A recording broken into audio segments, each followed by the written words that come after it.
este tipo de microorganismos, o sea, por hecho, el contenido de microbiología es base, es alto, por lo cual tendría que ser pues 2 semestres la materia, pero compuesta en un semestre. Así que vamos a tener que avanzar algo, porque sería mejor verlo que no verlo. Al fin y al cabo, si es que no ven bacterias, si por alguna razón su paciente tiene tal bacteria que no la va a corregir, ¿quién va a salir perjudicado? Aparte de su paciente, ustedes. Por eso ustedes básicamente se van a sentir estafados y eso es lo que yo no quiero que pase. ¿Ya? Bien. Entonces vamos a hablar de los estafilococos. A ver, ¿a qué molestamos hoy día? ¿Cuántos están chingados aquí? Un número de 1 al 5. 1, 2, 3, 4, 5.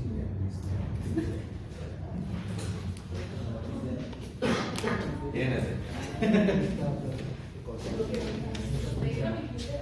Listo. Muy bien. Entonces, los estafilococos van a ser los microorganismos más frecuentes en nuestro medio. Múltiples especies de este género van a causar múltiples patologías. Van a ver que ahí vamos a hablar de lo que va a ser el Staphylococcus aureus, el Staphylococcus epidermidis y el Staphylococcus aureus. ¿Ya? Siguiente. Bien, entonces las características principales de lo que va a ser este género es la morfología. Entonces, ¿qué forma tiene? Esférico. Entonces van a ser cocos. ¿Qué apetencia territorial tiene? Gran positivos, ¿no ven? ¿Y qué agrupación? Racimos de humus, ¿no ven? Entonces vamos a notar que esas características todos los estafilococos van a cumplir. Staphylococcus aureus, Staphylococcus epidermidis, Staphylococcus saprophyticus son características que van a tener estas cosas. ¿Ya? Se realiza una prueba bioquímica que lo llamamos prueba de Catalasa, ¿ya? En el cual consiste que nosotros agarramos el portaobjetos, colocamos la colonia de la bacteria, el Staphylococcus, y le colocamos peróxido de hidrógeno. ¿Qué es el peróxido de hidrógeno? Agua oxigenada. Agua oxigenada. A ver, al 10% para ser más preciso, colocas la colonia de la bacteria, colocas peróxido de hidrógeno y va a haber formación de burbujas. Si hay formación de burbujas, catalasa positivo. Si no hay formación de burbujas, catalasa negativo. ¿Para qué sirve esto? Resulta que ustedes han visto los cocos en el microscopio. ¿Ya? Pudieron ver que son una gran cantidad de agrupaciones. Para algunos, tal vez esa agrupación puede que sean racimos, o para otros va a ser en cadena, o sea, hay una gran confusión. Entonces, aquí es donde se realiza esta prueba de la catalasa. Porque si la prueba de catalasa sale positivo, entonces va a ser Staphylococcus. Si la prueba de catalasa sale negativo, entonces va a ser Streptococcus. Es una forma de diferenciar ambos géneros, ¿ya? Lo ideal sería con esta prueba bioquímica, porque para tener un buen tino de ojo en el microscopio, tiene que tener práctica, pero aquí todos son datos. Así que por esa razón se necesita el uso de la prueba de catalasa. Anaerobio facultativo. Taira, ¿qué significa anaerobio facultativo? Anaerobio que puede vivir en ausencia de oxígeno. Ausencia y presencia de oxígeno. Eso, muy bien. Damani, ¿qué es el mesófilo?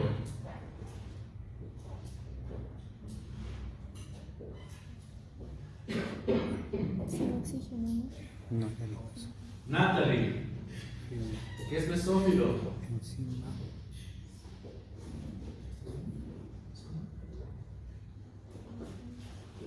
¿Qué es mesófilo? Imagina. ¿Ya? Básicamente es una categoría de acuerdo a la temperatura en que resisten tales microorganismos, ¿no? Si son frías, ¿qué mutación se llama a ese tipo de bacterias? ¿Qué bacterias viven en ambientes fríos? Ciclófilas. ¿Qué bacterias viven en lugares calientes? Termófilas. Las mesófilas, un intermedio más o menos, ¿no ven? ¿En qué rango de temperatura? 20 a 40. De 20 a 40. ¿Será importante? ¿Será necesario conocerlas? ¿Por qué? Porque nuestra temperatura corporal. ¿Qué? No te escuché. Ay, por delante de grito. ¿Nada? Ya. Es que la temperatura corporal es de 35 a 37. Entonces el rango de 20 a 40 grados, entonces conlleva eso, ¿no? Entonces van a ser microorganismos que van a afectar al ser humano. ¿Ya? No son móviles, no tienen flagelos, no son esporulados, no forman esporas. ¿Eso es necesario conocerlo? Sí. Ahora, algunas especies de este género, como el Staphylococcus aureus, van a ser halófilas. ¿Y qué era halófilo?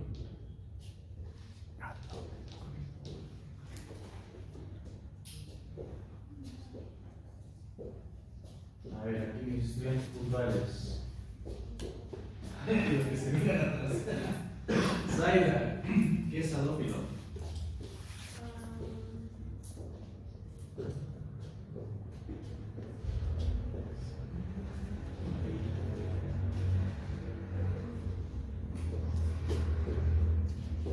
Dani, ¿qué es halófilo? Nadine. Melanie. Que le gusta la sal, ¿no? Exacto, son como ustedes que les gusta poner full sal, igualitas son esas bacterias. Esta bacteria, especialmente la Staphylococcus aureus, tranquilamente puede permanecer viable a 10% de sal, o sea, una gran cantidad de sal.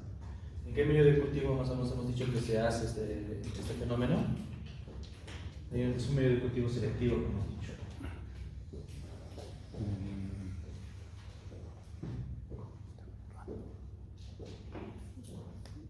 Salmonitol, ¿no ven? Ay, los voy a soltar, no se preocupen. Ustedes, bueno, como pueden ver, hay una gran mayoría de estas bacterias que van a estar en la microbiota normal. Staphylococcus aureus van a estar en las narinas, los capitis van a estar en células sebáceas. Más que todo, si hablamos de células sebáceas, ¿dónde van a ser encontrar? En el cuero cabelludo, ¿no? La hemolíticus y la hominis también van a estar en toda la región de la piel, y especialmente si hablamos de las células apócrinas, de las glándulas apócrinas. ¿Cuáles son las glándulas apócrinas? Las glándulas sudoríparas, ¿no?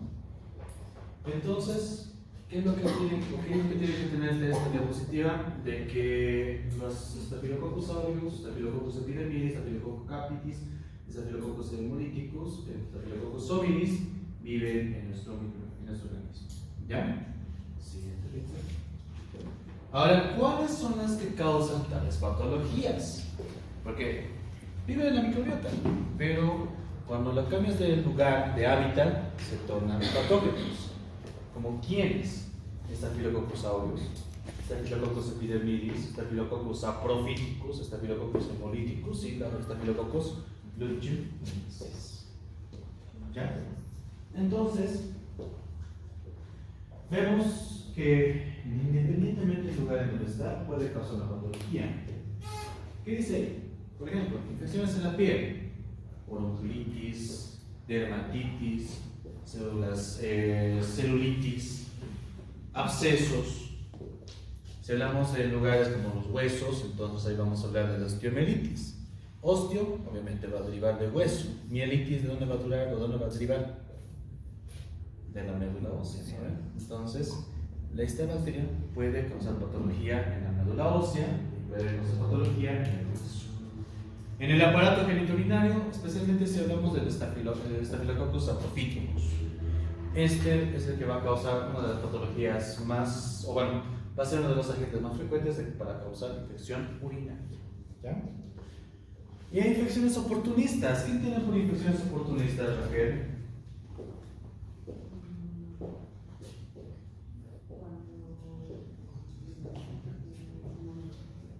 Muy bien, las defensas bajas y la bacteria aprovecha. ¿Listo? Siguiente. Ahí está, tienen que memorizarse. Solo un ratito. Son todas las bacterias que tienen que conocer. Mentira, solo las primeras tres. Pero entiendan de que hay una gran cantidad de desafíos. ¿Ya? Vamos a abrir la ventana, estamos muy cargados. Malas libres de aquí de mis estudiantes puntuales. A ver.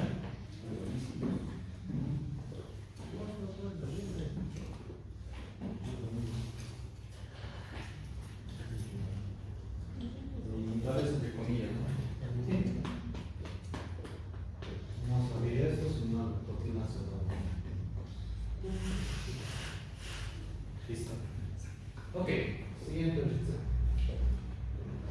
Ahí está un pequeño resumen de todas las patologías que causan a las bacterias. Ahí están pitos, ¿no? Staphylococcus aureus va a causar carbúnculos, va a causar foliculitis, orunculitis, impétigo. También la bacteria por sí misma puede causar patología y también sus toxinas. Hay unas toxinas especiales que produce, especialmente si hablamos del Staphylococcus aureus. Esas toxinas van a causar intoxicación alimentaria. Aquí en la intoxicación alimentaria, la bacteria no es la que te causa la patología, sino la toxina. ¿Ya?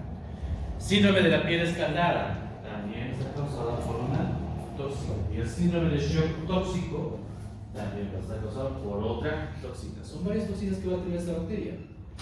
Obviamente, no todos los estafilococos van a tener todas esas toxinas, pero mientras más toxinas tenga, su virulencia va a ser alta, ¿no?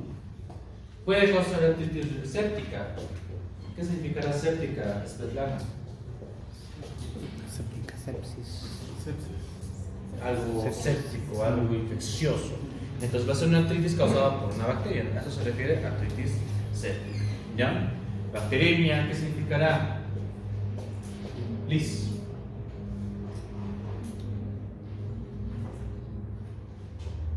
Melanie, Bacteria. ¿qué es bacteremia?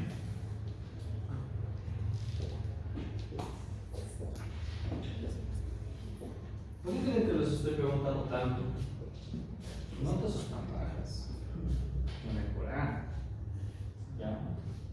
Como les dije en su momento, no les bajo notas, pero tampoco les regalo. Tienen que ganarse con sudor y lágrimas. Entonces, por eso ahorita les estoy exprimiendo más. Debería anotar puntos, ¿no? Tal vez más o menos puntos. Por pregunta respondida y no respondida. No es mala idea. Bien, entonces, ¿qué es bacteremia? ¿Cómo es para ella? Bacteria en la sangre. Eso, listo, así de fácil. Bacterias en torrentes sanguíneos, ¿será normal? Evidentemente no. A eso no llamamos bacteremia. En piema, ¿qué será? Jocelyn. ¿Las necesidades determinantes? En piema. Presencia de pus en pleura. ¿Qué es la pleura? Nayeli, ¿qué es pleura?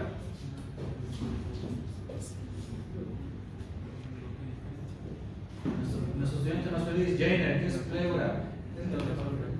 Exacto, es un espacio virtual que recubre ¿qué? El pulmón. Porque si hablamos de la región abdominal va a ser peritoneo, no va a ser pleura. Eso, muy bien, entonces vamos a ver ese tipo de cuestiones. Entonces va a haber pus en la pleura. Endocarditis, Ritzel, ¿qué será? Endocardio. Inflamación en el corazón, exactamente. Endocardio. Listo, sí. Endocardio. ¿Ves? A la pregunta, la respuesta, no se compliquen tanto. Mucho lo están pensando. Ya. Todo lo que hemos mencionado puede causar Staphylococcus aureus. Ahora, el Staphylococcus epidermidis también. Sin embargo, el Staphylococcus epidermidis no es tan. Es medio conformista. Ya, le gusta estar en la piel y mayormente no le gusta invadir más de eso. Pero, ¿cómo invade? Por el uso de dispositivos, catéteres, catéter venoso central, jeringa. ¿Ustedes han sacado sangre artificial? Sí. Espero que se hayan hecho una muy buena antisepsia, si no, su Staphylococcus epidermidis va a estar en su torrente sanguíneo. También puede ser también por medio de sondajes, la sonda vesical. ¿No? Entonces, por una sonda vesical que se haya puesto de mala manera, entonces el Staphylococcus epidermidis llega a vías superiores urinarias, ¿no? Entonces, de esa manera puede causar ¿qué? Infección urinaria. ¿Listo?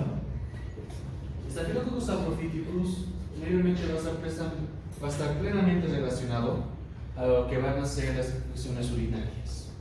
Vemos de que si hablamos de las infecciones urinarias, especialmente en las damas, la mayoría de las infecciones van a estar causadas por Escherichia coli, ¿ya? Pero ahí podemos ver como segundo lugar a la Klebsiella. En tercer lugar podemos ver al Proteus. Cuarto lugar podemos colocar al Enterococcus. Y en quinto lugar, recién al Staphylococcus aureus. ¿Ya? Y también puede ser el Staphylococcus aureus. No es tan frecuente, pero pasa. ¿Listo? Y el Staphylococcus lugdunensis o lugdunensis también puede causar una otitis séptica, también puede causar una bacteriemia, también puede causar una endocarditis. O sea, la cuestión es de qué llega a torrente sanguíneo. También puede ser por una inmunosupresión, si hablamos de infecciones oportunistas, o por medio de dispositivos que ya hemos mencionado, dispositivos invasivos, ¿no? ¿Hay alguna pregunta aquí? ¿Estamos bien? Es una información pesada, ¿no? Estoy yendo con calma, ¿ya? Pero también los estoy torturando porque están muy apagados. Y muchos están aquí atrás, más adelante.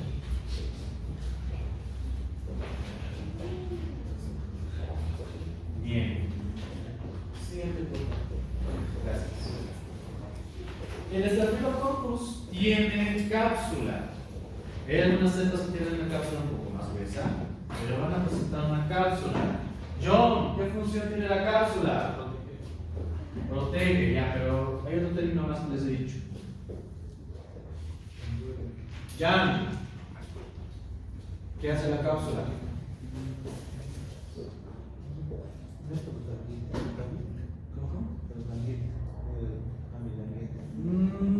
También, pero eso no es su principal función. Grover. Es un transporte pasivo, pasa Está escrito aquí. evasión. Es como decirle. La adherencia también, muchas gracias. Entonces, eso ayuda a que se evite la fagocitosis. Ayuda a la adherencia. Ahora, la especie que produce más glucocálix va a ser el Staphylococcus epidermidis. La producción de glucocálix en abundancia, ¿qué estructura te va a dar? Mucho más glucocálix, ¿qué te va a dar? Hay una estructura que se forma. ¿La cápsula? ¿Cuál? ¿La cápsula? Biofil. Bien. El biofil entonces va a ser más propio del Staphylococcus epidermidis. Gracias al biofil, ¿cuál es la función del biofil antes que vaya? Jainer, Adherencia. ¿qué función tiene el biofil? Protección para que evite. Ya, protección, muy bien. Brian, ¿qué otra función más tiene el biofil? Que yo sepa tiene adherencia y que se llama transmite información. Muy bien, adherencia más que todo. Ya también puede haber una cierta información, pero más adherencia. Hemos dicho que el Staphylococcus epidermidis se adhiere a dispositivos. Los dispositivos mayormente, si hablamos de catéteres, si hablamos, sí, pues de catéter, ¿qué tipo de material está compuesto? Polímero. Polímeros, a ver, y los polímeros tranquilamente tienen una muy buena relación con el biofil. La sonda Foley, más o menos de qué material está hecho. La polio. Caucho, gomita especial, ¿no? Entonces, el biofil que tiene el Staphylococcus epidermidis permite que se adhieran a esos dispositivos por el material sintético que están conformando. ¿Ya? Por eso, este epidermidis es uno de los causantes de posibles infecciones relacionadas con dispositivos invasivos. Siguiente. El peptidoglicano. Hemos dicho que el ácido teicoico y el peptidoglicano van a tener una función de qué? Como dice ahí, de endotoxina. ¿Una endotoxina qué función provocará? De estimular quién? Estimular al sistema inmunitario. Si hay una estimulación del sistema inmunitario, va a haber la activación como tal de la inmunidad innata, como también de la inmunidad adaptativa, y eso va a hacer que haya producción de citoquinas. Entonces, las citoquinas proinflamatorias que va a provocar inflamación, pues proinflamatorias, ¿no? Inflamación. Entonces, ¿para qué inflamación? ¿A quiénes van a llevar más? A más neutrófilos, a más células T, CD4. ¿Y eso qué va a provocar? Que más adelante haya un campo de batalla entre las bacterias y los neutrófilos y los macrófagos. En el campo de batalla, no sé si han visto Game of Thrones, en la batalla de bastardos había vivos y muertos. A los muertos no desaparecían, se acumulaban, ¿no ven? Entonces igual pasa con las bacterias y los leucocitos. Células muertas y bacterias muertas da origen a una estructura que se llama piocitos. Y esos piocitos se acumulan y eso es lo que hace la formación de ¿qué? De pus. ¿A ver? Entonces, eso es lo que pasa y esto todo está siendo de una forma estimulado por el péptido glicano y por el asiótico. ¿Ya? Siguiente. La proteína A también tiene esa función, solo que la proteína A va a ser propio del Staphylococcus. ¿Ya? Entonces, mientras más proteínas A se tenga, la reacción va a ser más fuerte, la reacción inmunitaria va a ser mucho más intensa. Entonces, esto es función principalmente de la vitamina, de la proteína A. Sí. La coagulasa. Esta es una enzima propia, ¿ya? En donde vamos a ver justamente que la coagulasa, el Staphylococcus aureus, utiliza esta coagulasa para formar coágulos. Entonces, en esos dos tubos, ¿qué están viendo? Son dos plasmas. Pero, ¿qué es lo que lo hace diferente? Su carga. Aparte, ambos están volteados. Este corresponde bien a la gravedad, en cambio esta no. ¿Por qué? Porque el otro se reserva. Exacto, listo, hay coágulo. Entonces, ¿quién produce coágulo? El Staphylococcus aureus. ¿Quiénes no? Los demás Staphylococcus. ¿Ya? Entonces es una prueba de diferencia, una prueba de diagnóstico. Si te sale una coagulasa positiva, entonces la bacteria que tú estés sospechando es una Staphylococcus. ¿Ya? ¿Estamos bien? Bien. Jan, ¿quiénes son las asesinas?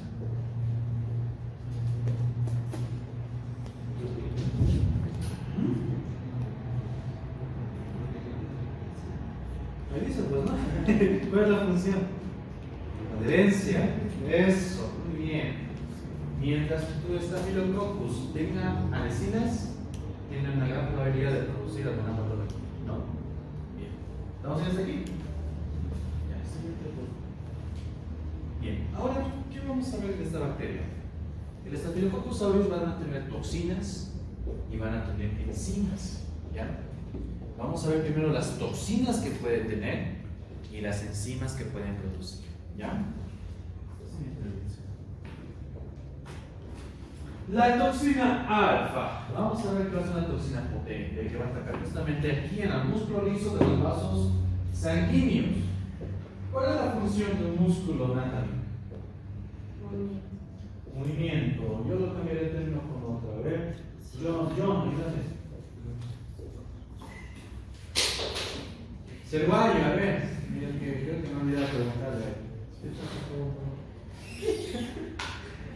Ya, Cervallo, ¿cuál es la función del músculo? ¿Qué? La contracción. Contracción, entonces. Si es que esta toxina alfa altera la contracción del músculo liso del vaso sanguíneo, ¿cómo estará el vaso sanguíneo? Vascularizado. Eso, va a estar vasodilatado, ¿ves? Entonces, cuando hay una vasodilatación en un sector o tal vez a nivel sistémico, ¿qué va a pasar con la presión? La presión arterial. Al contrario, va a bajar, ¿ves? ¿Y qué va a pasar? ¿Será que la sangre llega a lugares lejanos, o sea, los tejidos súper escondidos?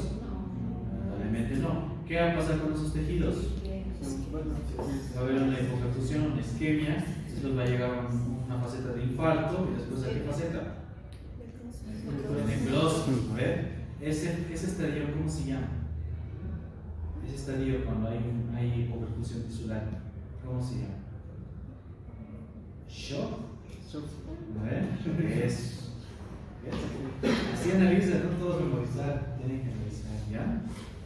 Entonces, por medio de la toxina alfa, hay el riesgo de que pueda producir un cierto grado de shock, posiblemente séptico, ¿no?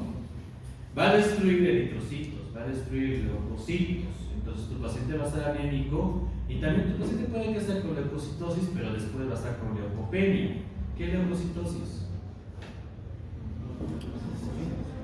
El incremento de leucocitos. Leucocitosis, ¿qué es? Dame.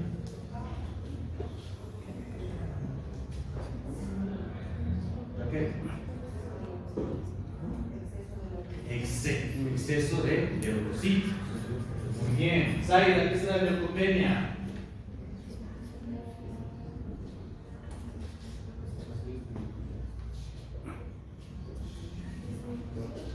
Disminución, ¿eh?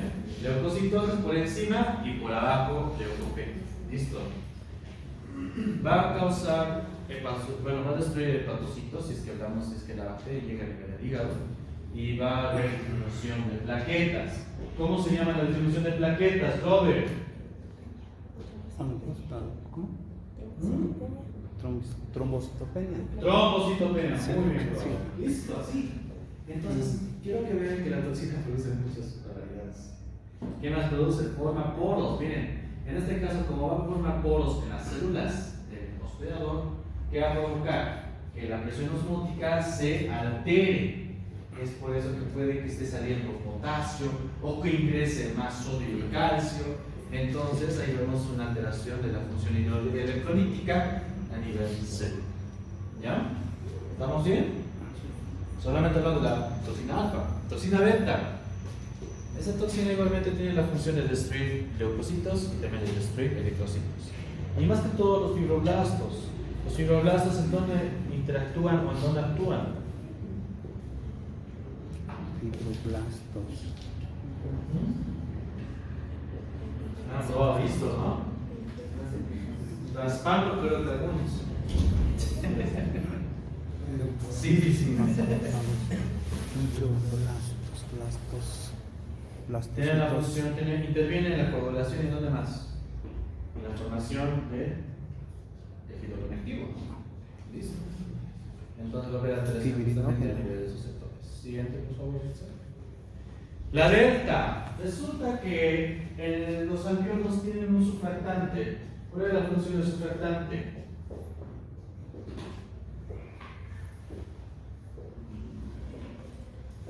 ¿Cómo es siembra? ¿Qué es el surfactante?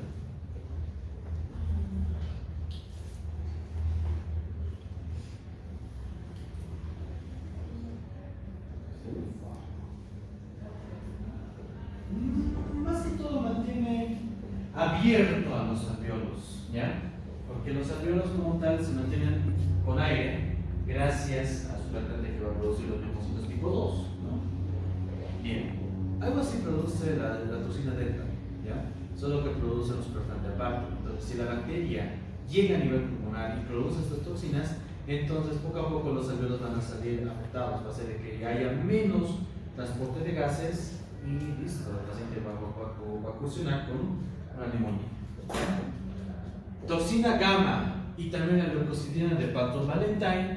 Estas son dos toxinas potentes, especialmente si hablamos de la Patton Valentine, que tienen la función de destruir leucocitos y producir necrosis pulmonar. ¿Ya? Entonces, gracias a esta situación, pues el paciente puede desarrollar un cuadro neumónico o puede producir neumonía en el lapso de días. O sea, realmente esta toxina es potente. No todos los estafilococos tienen todas las toxinas que estamos mencionando, pero mientras más toxinas tenga, se vuelve mucho más peligroso. ¿Ya? Siguiente, por favor. Las toxinas exfoliativas.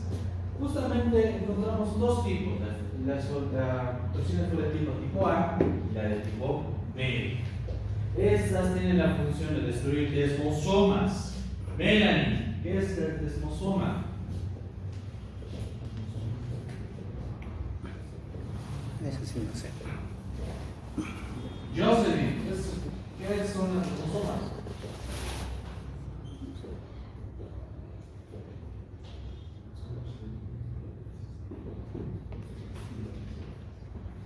¿Cómo es? Granuloso. Eso va a pasar en mis tiempos, pero no, yo que estamos parados. No se puede. Es parte del sistema epitelial. Son uniones que va a haber. Miren, por ejemplo, estamos viendo dos tipos de desmosomas. Desmosomas de tipo 1 y los desmosomas de tipo 2. Gracias a estos desmosomas, el epitelio se mantiene unido. Pero resulta que estas toxinas se encargan de destruirlas. Por eso aquí estamos viendo justamente desmosomas que están cortadas. ¿Eso qué va a provocar? Que las capas vayan saliendo, que haya descamación. Es por eso que en el cuadro clínico veamos descamación, ¿ya? Especialmente esto pasa porque mayormente los niños, bueno, los infantes que tienen las defensas bajas, babean, como cualquier baboso que hay en este caso los niños, y vemos de que la región auricular, sí, auricular mejor dicho, se acumula baba. Esta baba le da humedad, le da cierto cobijo a los estafilococcus aureus que va a tener aquí en la piel. ¿Y eso que va a provocar? Que el estafilococcus prolifere. Entonces van a aumentar de cantidad, van a producir estas toxinas y empiezan a formar las descamaciones. Esa es la famosa síndrome de la piel escaldada. Y no solamente pasa en la boca, sino pasa también en el pañal. Cuando no hay un buen cuidado, buen manejo, buena limpieza a nivel de la región del pañal, también puede formarse ahí un síndrome de la piel escaldada. ¿Por qué? El estafilococcus aureus está en la piel, en todo lado. Solo que no te hacen daño porque no hay heridas. No te hacen daño porque no te metes la boca todo el tiempo con el dedo. Entonces, bueno, o sea, hay cierto nivel y cierta hegemonía entre tus bacterias y tu sistema inmunitario. Pero, ¿qué pasa si un estafilococcus empieza o tiene la capacidad de producir estas toxinas? Entonces, va a haber este cuadro, ¿ya? Síndrome de la piel escaldada. Sí. Ahora ustedes, justamente aquí los veo ahí vomitando y con su diarrea. ¿Qué es lo que pasa? ¿Por qué? Resulta que hay bacterias, estafilococcus aureus, que producen estas toxinas. Estas toxinas se adhieren a los alimentos. Especialmente si hablamos de las tucumanas que les encanta comer, las sardinas que les encanta ingerir. Y, por ejemplo, no sé si han conocido la avenida Buenos Aires. Sí. Ya. En la avenida Buenos Aires están aquí los vendedores de chantilly y los autos pasan aquí al ladito. O sea, realmente están muy apegados. El auto que bota humo, ¿no ven? Entonces, ese humo llega a los chantilines. Antes, ahora ya hay barreras, les han reñido, pero antes no había. Entonces, en ese chantilín, ¿qué vamos a encontrar? Una gran cantidad de azúcar. A ver, al estafilococcus le encanta esta. Cuando está mucho tiempo, si ese chantilín que se está vendiendo no se vendió en 5 horas, imagínense la cantidad de estafilococcus aureus que hay. Y esos estafilococcus aureus van a producir toxinas. Y esas toxinas van a estar en el chantilín. Entonces, una persona que compre ese chantilín justamente va a tener estas síntomas: emesis y diarrea. Pasa eso después de la hora o 2 horas de haberte comido ese chantilly, ¿ya? Cuando te pasa un cuadro clínico de forma muy rápida y de forma muy al instante casi, entonces quiere decir que eso es una intoxicación. En este caso, una intoxicación alimentaria. Si el cuadro tarda hasta 1 día o 2 días de duración, entonces ya no va a ser causado por una toxina, sino va a ser causado por un virus. Si el cuadro clínico persiste hasta los 7 días, recién ya piensas en una posible bacteria. Si pasa hasta semanas y meses, ya piensas en un cuadro fúngico, o sea, por hongos o por un parásito. ¿Ya? Entonces, así tiene que ser ustedes. Si pasa así de forma rápida, de forma fugaz, entonces pensamos primero en una intoxicación. En este caso, una intoxicación alimentaria. ¿Ya? Esas enterotoxinas son consideradas súper antígenas, porque como actúan de manera rápida, ya se imaginarán la capacidad de producir la respuesta inmunitaria a nivel del tubo digestivo. ¿No miras aquí? ¿Y qué es lo peor? Resisten a grandes temperaturas. Es lo que hace peligroso este tipo de toxinas. ¿Ya? Siguiente. Hay algunas cepas de Staphylococcus aureus que van a producir la toxina TSS1. La toxina TSS1 va a ser la causante del síndrome de shock tóxico. Es una toxina tan potente que va a provocar una vasodilatación generalizada. Y esto, pongan esto, puede pasar en un lapso de 2 horas. No 2 horas, de un día. De un día, ¿ya? De un día para otro puede producirse este tipo de cuadro de shock. Esto obviamente solo pasa cuando la bacteria está en el torrente sanguíneo, y cuando está en el torrente sanguíneo empieza a producir esta toxina. No todos los Staphylococcus aureus pueden producir esta toxina, pero los que producen esta toxina van a ser relativamente más patógenos, ¿no? Entonces, a ver, siguiente. Ya hemos hablado de las toxinas, ahora hablamos de las enzimas. La coagulasa ya hemos dicho, ¿no? Y aparte también hace de que haya la formación de los abscesos, interviene en la formación de abscesos. Esa es la catalasa. Entonces, aquí hemos puesto aquí en el portaobjetos, hemos puesto una pequeña porción de la colonia, del estafilococcus estamos sospechando, le colocamos peróxido de hidrógeno y si hay formación de burbujas, es catalasa positiva. ¿Qué te indica eso? Que es un estafilococcus. ¿Ya? Tiene hialuronidasas, pueden destruir el ácido hialurónico. En nuestro organismo, ¿en dónde encontramos ácido hialurónico? En la piel. En la piel. ¿Dónde más?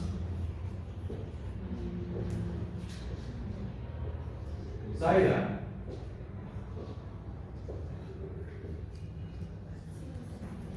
¿Dónde más está? Sí, Paula. ¿Cómo es? ¿Dónde más encontramos ácido hialurónico? A ver, ya los estoy conociendo poco a poco. Fichados o no fichados. Pero no te pienses que ya lo estoy conociendo. Hay que estudiar, ¿ya? Cachaya. ¿Cómo es? No sé.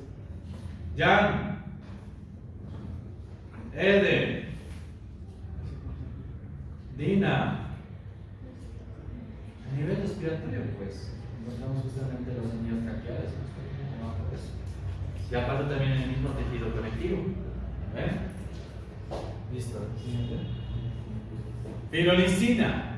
Interviene también en la formación o también altera la formación de coágulos. ¿Ya? Entonces, por medio de la fibrilicina no hay producción de coágulos. Entonces, ¿qué va a provocar si es que no hay coágulos? Posible formación de hemorragias. Entonces, si hay formación de hemorragias a nivel sistémico, ¿qué va a pasar? Puede que haya tal vez una hipovolemia, ¿no ven? Y eso también puede progresar a un shock hipovolémico. Shock tóxico y shock hipovolémico, ¿se imagínense esa combinación? Lipasas. Las lipasas son como unos elementos cuando la bacteria no consigue alimento. Entonces, como el ser humano tiene un depósito de lípidos, un depósito de grasa, entonces la bacteria aprovecha esas grasas. Y para romper tus grasas, utilizas esta enzima que es la lipasa. ¿Ya? Ahora no es para bajar de peso, por acaso, sino que efectivamente va a ser mínimo el grado de grasa que va a metabolizar. Así que, por acaso, nada más. Es como que si quisiera meter tenia para bajar de peso. Nucleasas, bueno, es una prueba o una enzima que se utiliza para poder hacer identificación. ¿Ya? La nucleasa destruye el genoma. Justamente hay una prueba que se llama la DNAsa. Si es que sale positivo, entonces confirmamos de que es Staphylococcus aureus. Siguiente. Hemolicinas. Hay bacterias que destruyen eritrocitos, pero en una cantidad alta. Pues si la bacteria, en este caso Staphylococcus aureus, que produce estas enzimas, entonces claramente vamos a ver este fenómeno. Encontramos 3 colonias de estafilo y hay un halo. Este medio de cultivo donde está sembrado es sacar sangre. Entonces, ¿qué pasó en este halo? ¿Hemolisis? Se destruyeron eritrocitos. ¿La sangre que tiene? Eritrocitos, ¿no ven? Entonces, vemos de que ese espacio vacío van a ser eritrocitos destruidos. ¿Listo? Y también tiene penicilinasas. Resulta que las penicilinasas van a ser mecanismos de resistencia que ya desde hace mucho tiempo el Staphylococcus tiene. Por eso que ninguna penicilina le afecta. Tiene que, bueno, la penicilina G y la penicilina B van a ser cosquillas. Necesitamos la penicilina o la oxacilina para hacer el tratamiento. ¿Ya? Siguiente. Esto es un resumen.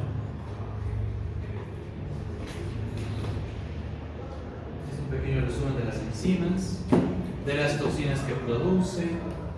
Vemos las alecinas. Doctor, ¿pero no era resistente a la meticilina? La Staphylococcus aureus. Sí, puede haber resistente a la meticilina, entonces ahí tenemos que darle vancomicina o otro tipo de antibióticos. ¿Ya? ¿Hay alguna pregunta aquí? ¿Estamos bien? Ya, siguiente. ¿Qué te va a producir entonces? Síndrome de la fiebre escalar. Te va a producir intoxicación alimentaria, te va a producir síndrome de shock tóxico, te va a producir múltiples infecciones cutáneas, te va a producir bacteriemia y endocarditis, te puede producir osteomielitis antiséptica, neumonía y enfisema. ¿Ya? Entonces cada uno ya lo hemos explicado cómo se produce o más o menos cómo ingresa. ¿Ya? Siguiente. Bueno, esto es resumen. ¿Ves? Lo quedo con ustedes, pinches.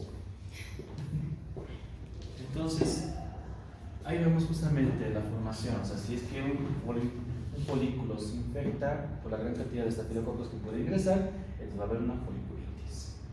Si es que vemos justamente varias formación, una descamación y la formación también de pus alrededor de las foliculares, pues primero se va a llamar imperio, ¿no? Pero si vemos que está la piel descamada, entonces eso ya va a ser sinónimo de la piel descalada. Si en algún lugar, por ejemplo, esto, en vez de que pueda mantenerse viable, si no se cierra, va a formarse más pus y eso da origen a un absceso. ¿Ya? A veces cuando esta bacteria llega a la región subcutánea puede causarte celulitis. Y la celulitis no es lo que hace en la forma estética. O sea, la forma estética obviamente cuando dicen en las nalgas tienen, los gritos tienen celulitis, ¿no? Eso no es celulitis. Celulitis de infección, de inflamación infecciosa o en la región subcutánea. ¿Ya? Endocarditis, cuando la bacteria llega a nivel sistémica, cuando llega a nivel sistémica también puede llegar a los huesos, osteomielitis, y también puede llegar a causar, bueno, endocarditis hay que borrar esto. Toxinas, la toxina alimentaria, la toxina de la piel escalada, bueno, síndrome de la piel escalada, la intoxicación alimentaria y la toxina de shock tóxico, ¿no? El TSS. Siguiente. El Staphylococcus epidermidis hemos dicho que se relaciona más con los dispositivos. Ahí encontramos al catéter venoso central, encontramos prótesis que le podemos colocar al paciente y también punciones, especialmente si hablamos de la punción lumbar. Entonces, el catéter venoso central, si es que tú no tienes una buena manipulación del dispositivo, si es que no has hecho una muy buena antisepsia, el Staphylococcus epidermidis ingresa y ahí es cuando puede después colocar o producir una bacteriemia o cualquier otro tipo de alteraciones, una endocarditis como también una neumonía. Las prótesis de cadera, prótesis de rodilla, prótesis de válvulas cardíacas. Entonces, si es que no hay una buena manipulación, la bacteria ingresa y produce la patología. Las punciones, como les dije, de fluido cerebroespinal, realmente si hablamos de la punción lumbar, ¿no? Para sacar líquido cefalorraquídeo. Y también en niños, especialmente los niños prematuros, pueden causar sepsis. ¿Ya? Mucho cuidado. ¿Estamos bien? Sí. ¿El poquito sirve, no? Sí. Sirve. Ahora, el saprophyticus, ¿qué te va a producir? Infección urinaria. Paciente que tiene infección urinaria va a tener disuria. ¿Qué es la disuria? Dolor a la orina es como si estuvieras orinando fuego, ¿no? Olacuria, las micciones, ¿verdad? Exacto. Dolor suprapúbico. Entonces, en la región de los cuadrantes, si se acuerdan, si es hipogástrico el dolor, entonces va a ser dolor suprapúbico. Mayormente, si hablamos de todas las infecciones urinarias, como les dije, hay 5 antes, ¿no? Pero en quinto o sexto lugar encontramos el Staphylococcus saprophyticus. Siguiente. Ahora, ¿cómo hacemos el diagnóstico? Si tiene una infección cutánea, entonces sacamos una pequeña postura de la infección cutánea. Si tiene una pústula, si tiene un absceso, entonces drenamos y lo llevamos al cultivo. Si tiene algo sistémico, pues mayormente pensamos más hacer un hemocultivo. En el hemocultivo recolectamos una cantidad de sangre que es de 1 a 10 y lo colocamos en los frasquitos. Y después va a pasar por el lapso de 3 días y recién lo colocamos en un medio de cultivo sólido. ¿Ya? Entonces, es todo un proceso. Esta sería, digamos, la forma de obtención. A la misma muestra puedes teñirlo por un gramo. Puedes encontrar Staphylococcus. A ver, con 2 gramos positivos en plásticos. Y para saber si son Staphylococcus o no, tenemos que hacer la prueba de catalasa. Esta prueba de catalasa, por ejemplo, es positivo porque encontramos burbujas. En cambio, esta no. Entonces, esta posiblemente desde arriba va a ser Streptococcus. Y la de abajo va a ser Staphylococcus. ¿Ya? Siguiente. Vean las colonias, son bien bonitas. A algunos les tocó, creo que esos medios de cultivo, ¿no ven? Justamente han visto unas colonias blanquecinas grandes, con bordes definidos, relativamente un poquito elevados, y tienen que ver una hemólisis. Esta hemólisis puede ser amarilla o puede ser transparente. ¿Por qué? Si está el lugar transparente, no hay eritrocitos, ¿qué significará? Hemólisis completa. A esto lo llamamos beta-hemólisis. ¿Ya? Entonces el Staphylococcus aureus puede producir beta-hemólisis. Siguiente. El medio de cultivo útil para poder diagnosticar el Staphylococcus aureus es el salmanitol. El salmanitol tiene un color rosado, pero va a tener una gran cantidad de sal. Entonces, solamente las bacterias que crezcan aquí van a ser halófilas, o sea, van a ser resistentes a la sal. ¿Ya? A los resistentes y halófilos. O sea, a los resistentes, ¿qué quiere decir? A los resistentes a la sal y que les gusta la sal. A los resistentes y halófilos. Perfecto. Ahora, ¿por qué será uno rosado y otro será amarillo? Porque hay un azúcar que se llama manitol.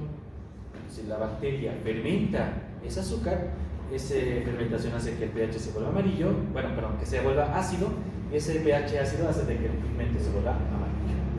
Entonces, Staphylococcus aureus, Staphylococcus epidermidis. ¿Listo? ¿Estamos bien? Entonces, el medio de cultivo para hacer diagnóstico adecuado de Staphylococcus aureus es el salmanitol. Siguiente. Bien, aquí es eso.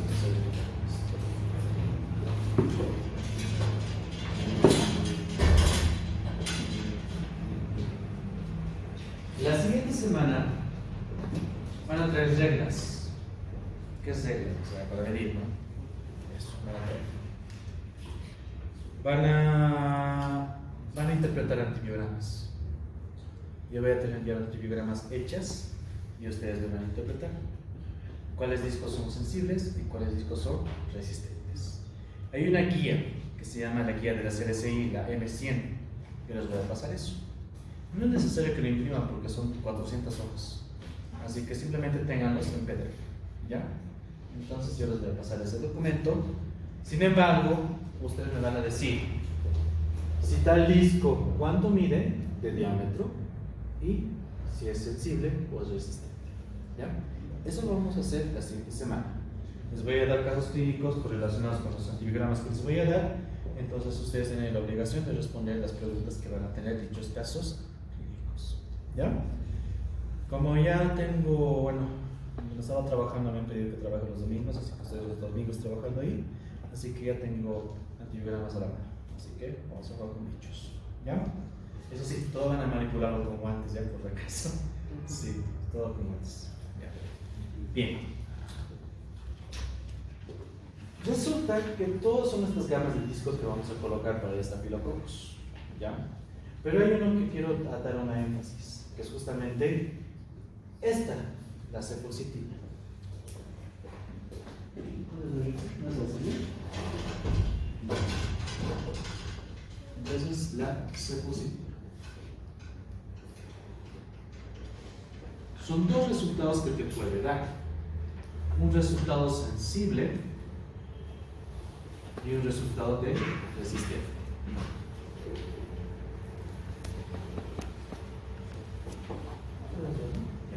Listo. Ahora, ¿qué te indica esto? La cefusitina te indica si es SAM o si es SANS. ¿Qué quiere decir? Si la cefusitina presenta una sensibilidad, o si es sensible, mejor dicho, entonces el Staphylococcus va a ser SANS. ¿Se acuerdan qué era esto? Staphylococcus aureus sensible a la penicilina. Si es resistente, va a ser SARS. ¿Ven? Lo contrario. ¿Listo? ¿Está bien explicado esa parte? Listo. Ahora, ¿qué es lo que pasa? ¿Se acuerdan de los mecanismos de resistencia del tipo 2? ¿Cuál es el de tipo 2? El cambio de sitio de acción, ¿no ven?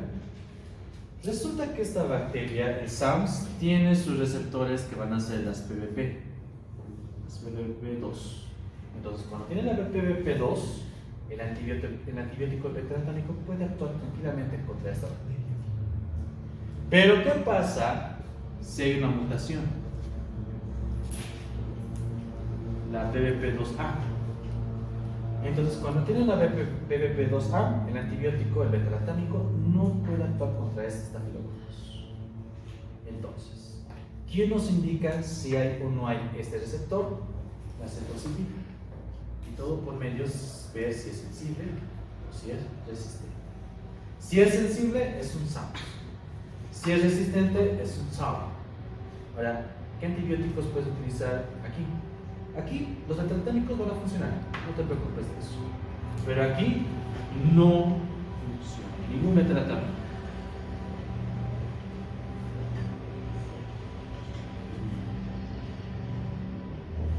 ¿Listo? ¿Entendido? ¿Hay alguna pregunta? Sí. Posiblemente en algunos de ustedes, algunos de los antibiogramas que les toque, puede que tengan un SAM o un SAMS. Ustedes me van a decir. ¿Ya? ¿Listo? Bien. Entonces, aparte de esto, digamos, si es una PBP normal, entonces los beta-lactámicos funcionan contra esta bacteria. Una oxicilina, perfecto contra esa bacteria. ¿Ya? No se utiliza meticilina porque es muy lesivo para el hígado y para el riñón. En vez de eso utilizamos la oxicilina. Pero para un SAM, ¿qué va a pasar? Va a ser complicado. Ningún beta-lactámico sirve. Entonces ni la oxi te va a servir. Eritromicina, si hablamos de los macrólidos, funciona. Clindamicina, si hablamos de las glicosaminas, funciona. Sulfametoxazoto y metoprim, si hablamos de las sulfas, funciona. Pero eso sí, todo depende mucho de lo que salga del antibiograma. Son opciones que te estoy diciendo. Levo puede funcionar si hablamos de las quinolones. Tetras, también los canicoles como clorofenicol, funciona. Nitrofuranos, la nitrofurante. La banco, eso la banco lo dejamos como última opción. Pero ¿qué es lo que pasa con la vancomicina? Ya hay bacterias que han creado otra resistencia. Las famosas BIRSAs o las famosas BISAs. ¿Qué significará? Vancomicina resistente a Staphylococcus aureus. Staphylococcus aureus resistente a la vancomicina. Y la I en este caso es Staphylococcus aureus intermedio a la vancomicina. Porque puede ser sensible, puede ser resistente, pero hay un grado intermedio. Entonces, cuando llega al intermedio, va a ser bis. Cuando llega al resistente, va a ser bis. ¿Ya? Entonces, las bacterias cada vez tienen mecanismos de resistencia más potentes. Entonces, ¿qué van a hacer aquí? ¿Qué pasa si tal vez están resistentes la mayoría? Hay que buscar otra opción. Mayormente a las piezas o a las pisas se les da daptomicina. Mientras no la caguemos, está sensible eso, por el momento. ¿Ya? Entonces, banco, gentamicina y daptomicina. Son opciones que hay que poner en el antibiograma. Entonces, en el antibiograma te va a decir si es sensible o es resistente.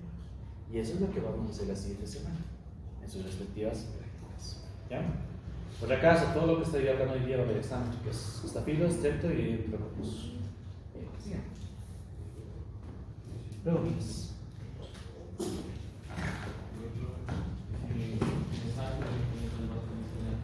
¿Cómo? Dependiendo, es que la vancomicina es bien agresiva, es muy nefrotóxica, o sea, funciona muy bien contra las bacterias, pero te las rinden en los riñones. Si tu paciente no tiene alguna insuficiencia renal, podría ser. Pero más que todo la vancomicina es por vía intravenosa y no le puedes dar intramuscular porque se te lo chinga el músculo. Tampoco lo puedes dar de forma intravenosa porque puede causar una tromboflebitis. Entonces el paciente tiene que estar internado, tiene que estar con guía para poder. Entonces no todo antibiótico lo puedes dar cuando tú quieres, sino cuando es necesario y cuando hay las posibilidades. ¿Ya? Entonces no banco a todos, no vancomicina a todos. Imagínate formar estas. Y más cantidad de lo que hagamos. ¿Listo? ¿Qué más? ¿Qué otra pregunta más tiene?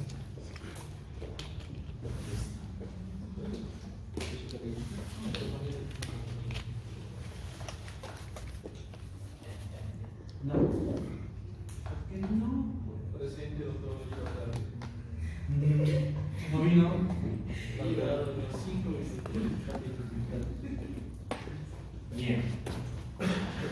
con estreptos entonces. ¿Ya? Muy bien, pues vamos a ver estafilos, estreptos y enterococos. ¿Qué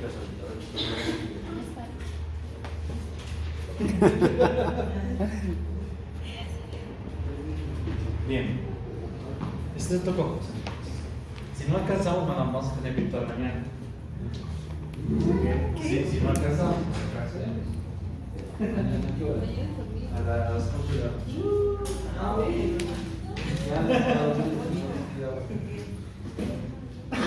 Ya, siguiente. Muy bien. Natalie, a ver, dime qué características morfológicas tiene la imagen. ¿Qué forma tendrá esa bacteria? Es un coco. Forma redondeada, también es el vacío, el vacío, después. No es vacilo. Son cocos. Cocos. Ya, apréndense el tutorial. Cocos gran positivos.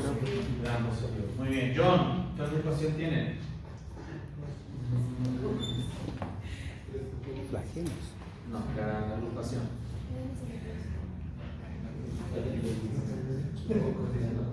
¿Qué dice ahí? Está escrito en la parte de abajo.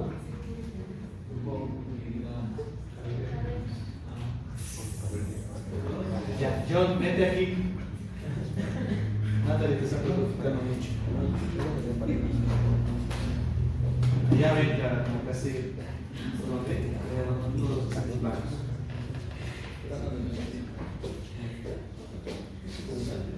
No sirve. Hay que acomodar los demás.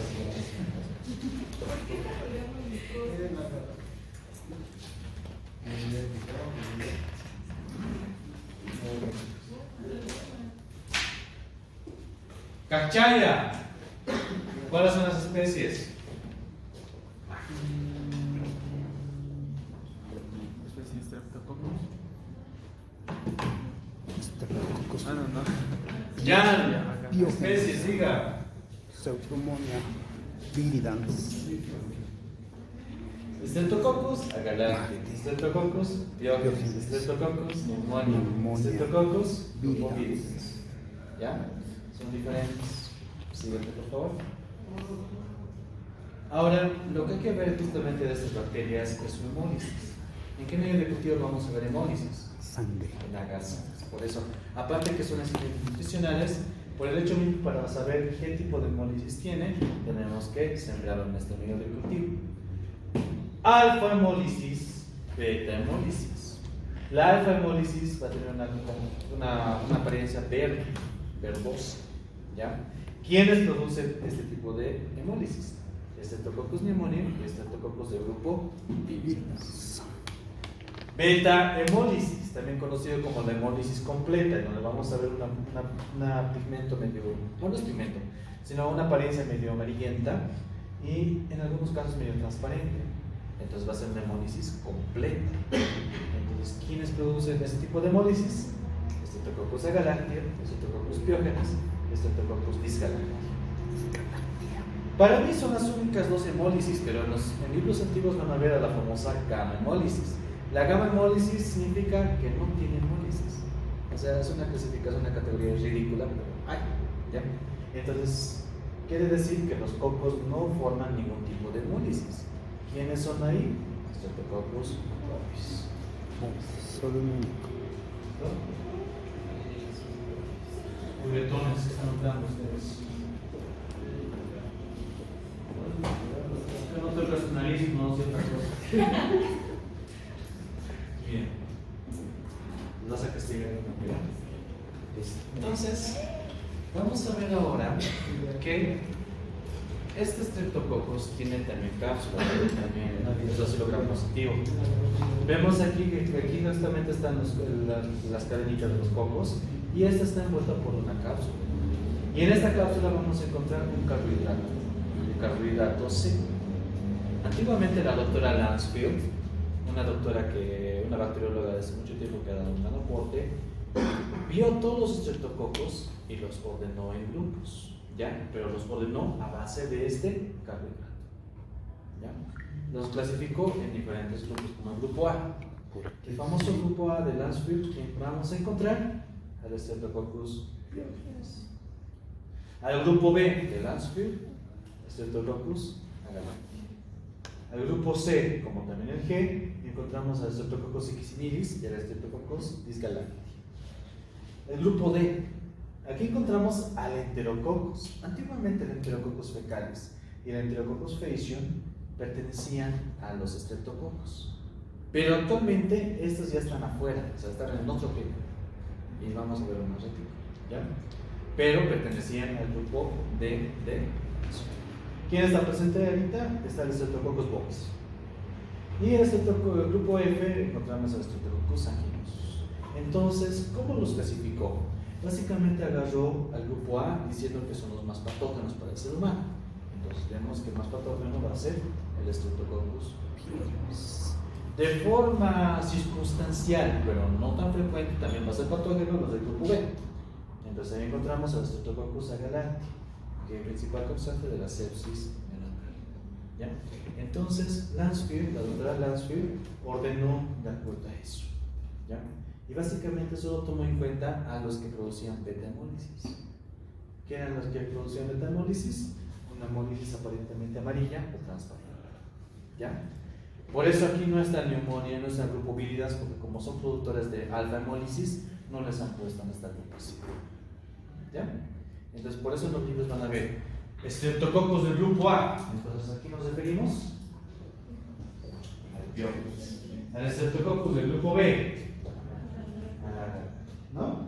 Entonces, por eso existe esa clasificación. Por eso van a encontrar ese tipo de categorías. ¿Ya? Siguiente. Ahora, una forma también para decir así: los del grupo A van a ser patógenos para el ser humano. Los del grupo B, bueno, sus toxinas son los que van a ser peligrosos. Los del grupo C van a ser patógenos para algunas veces para el ser humano, pero principalmente para seres, para animales. O sea, en el veterinario van a tener mucha importancia. Grupo D, rara vez, siguiente. Y ahí está, este es el lado de la chica. Entonces, grupo E, grupo F, grupo G, grupo H, vemos que los ha clasificado de esta manera. ¿Ya? Entonces, los que vamos a ver van a ser el grupo A y el grupo B. Pero en algún momento, pues, si es que en eso llegar, se preguntan los demás grupos. ¿Quién sabe? Pero ahí inspiran. Antes, eso, muy bien. Entonces vamos a ver desde el grupo A. Eso, muy bien. Ahí está perfecto. Entonces, Streptococcus pyogenes, que va a ser el grupo A de Landsfield, vemos de que van a ser gram positivos en cadenas. Vamos a verificar que son inmóviles, que no son formadores de esporas. Va a ser catalasa negativo, ¿se acuerdan? ¿No ven? ¿Quién era catalasa positivo? Staphylococcus. Cuando es catalasa negativo, es Streptococcus. Muy bien. Anaerobios facultativos, microaerófilos. ¿Se acuerdan que eran microaerófilos? Damani. ¿Qué era microaerófilo? Aire.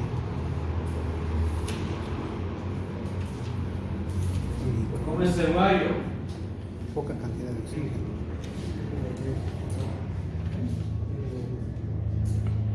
En poco oxígeno, ¿en qué porcentaje? ¿Te acuerdas? 5%. De 5 a 10%. ¿Ya? Porque a nivel atmosférico, ¿cuánto de oxígeno tenemos? Un 20%. Sí. 20%. Ya. Siguiente. ¿Dónde encontramos? Ustedes tienen Streptococcus pyogenes, pero no se están enfermando porque no son tan patógenos. Mientras más factores de virulencia tenga una bacteria, va a ser más peligrosa. Pero de ustedes, por hecho mismo de que no se están enfermando, entonces no hay peligro, ¿no? Y de forma habitual, ustedes tienen Streptococcus pyogenes en la piel, en la región de las fosas nasales y en las damas, en este caso en la región vaginal. ¿Ya? Siguiente. Entonces, ¿qué va a tener? Bueno, viendo las estructuras, ahí vemos el carbohidrato específico, en el cual básicamente Landsfield se basó. ¿Ya? Otro es la proteína M. La proteína M va a ser propiamente de esta bacteria. A ver.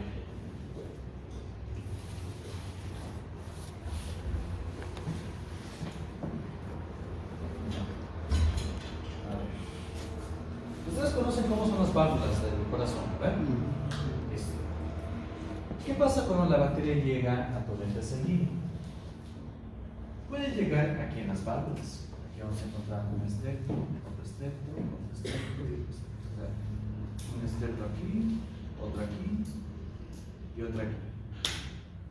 Listo. ¿Va a ser normal encontrar en el endocardio estas bacterias?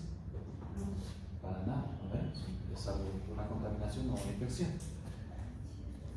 ¿Qué va a hacer el sistema inmunitario? Va a atacar a esta bacteria. Mayormente, ¿qué elemento utiliza para atacarlo, para detectarlo?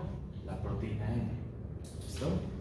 Entonces, tu sistema inmunitario va a estar atacando aquí. Ahí van a estar imponiendo tus Pacmans. ¿Listo? Pero ¿qué es lo que pasa? Resulta que en el endocardio encontramos también unas proteínas específicas que van a tener una similitud con las proteínas N. ¿Ya? Entonces tu sistema inmunitario va a atacar a la bacteria y va a atacar a tus válvulas gástricas. Entonces a eso lo llamamos valvulopatías. ¿Ya? Y eso va a hacer de que las válvulas, de lo que eran relativamente flexibles, se tornen más duras. ¿Cómo se llama ese cuadro? Estenosis auricular o ventricular. Bueno, perdón, la estenosis tricuspidia o estenosis mitral, dependiendo mucho en qué sector está la lesión. Y también puede afectar a las cuerdas. A las cuerdas también puede afectar, porque recuerden que las válvulas tienen cuerdas. Entonces, ¿qué pasa si tu sistema inmunitario ataca esto? Para hacer de que no pueda cerrarse bien.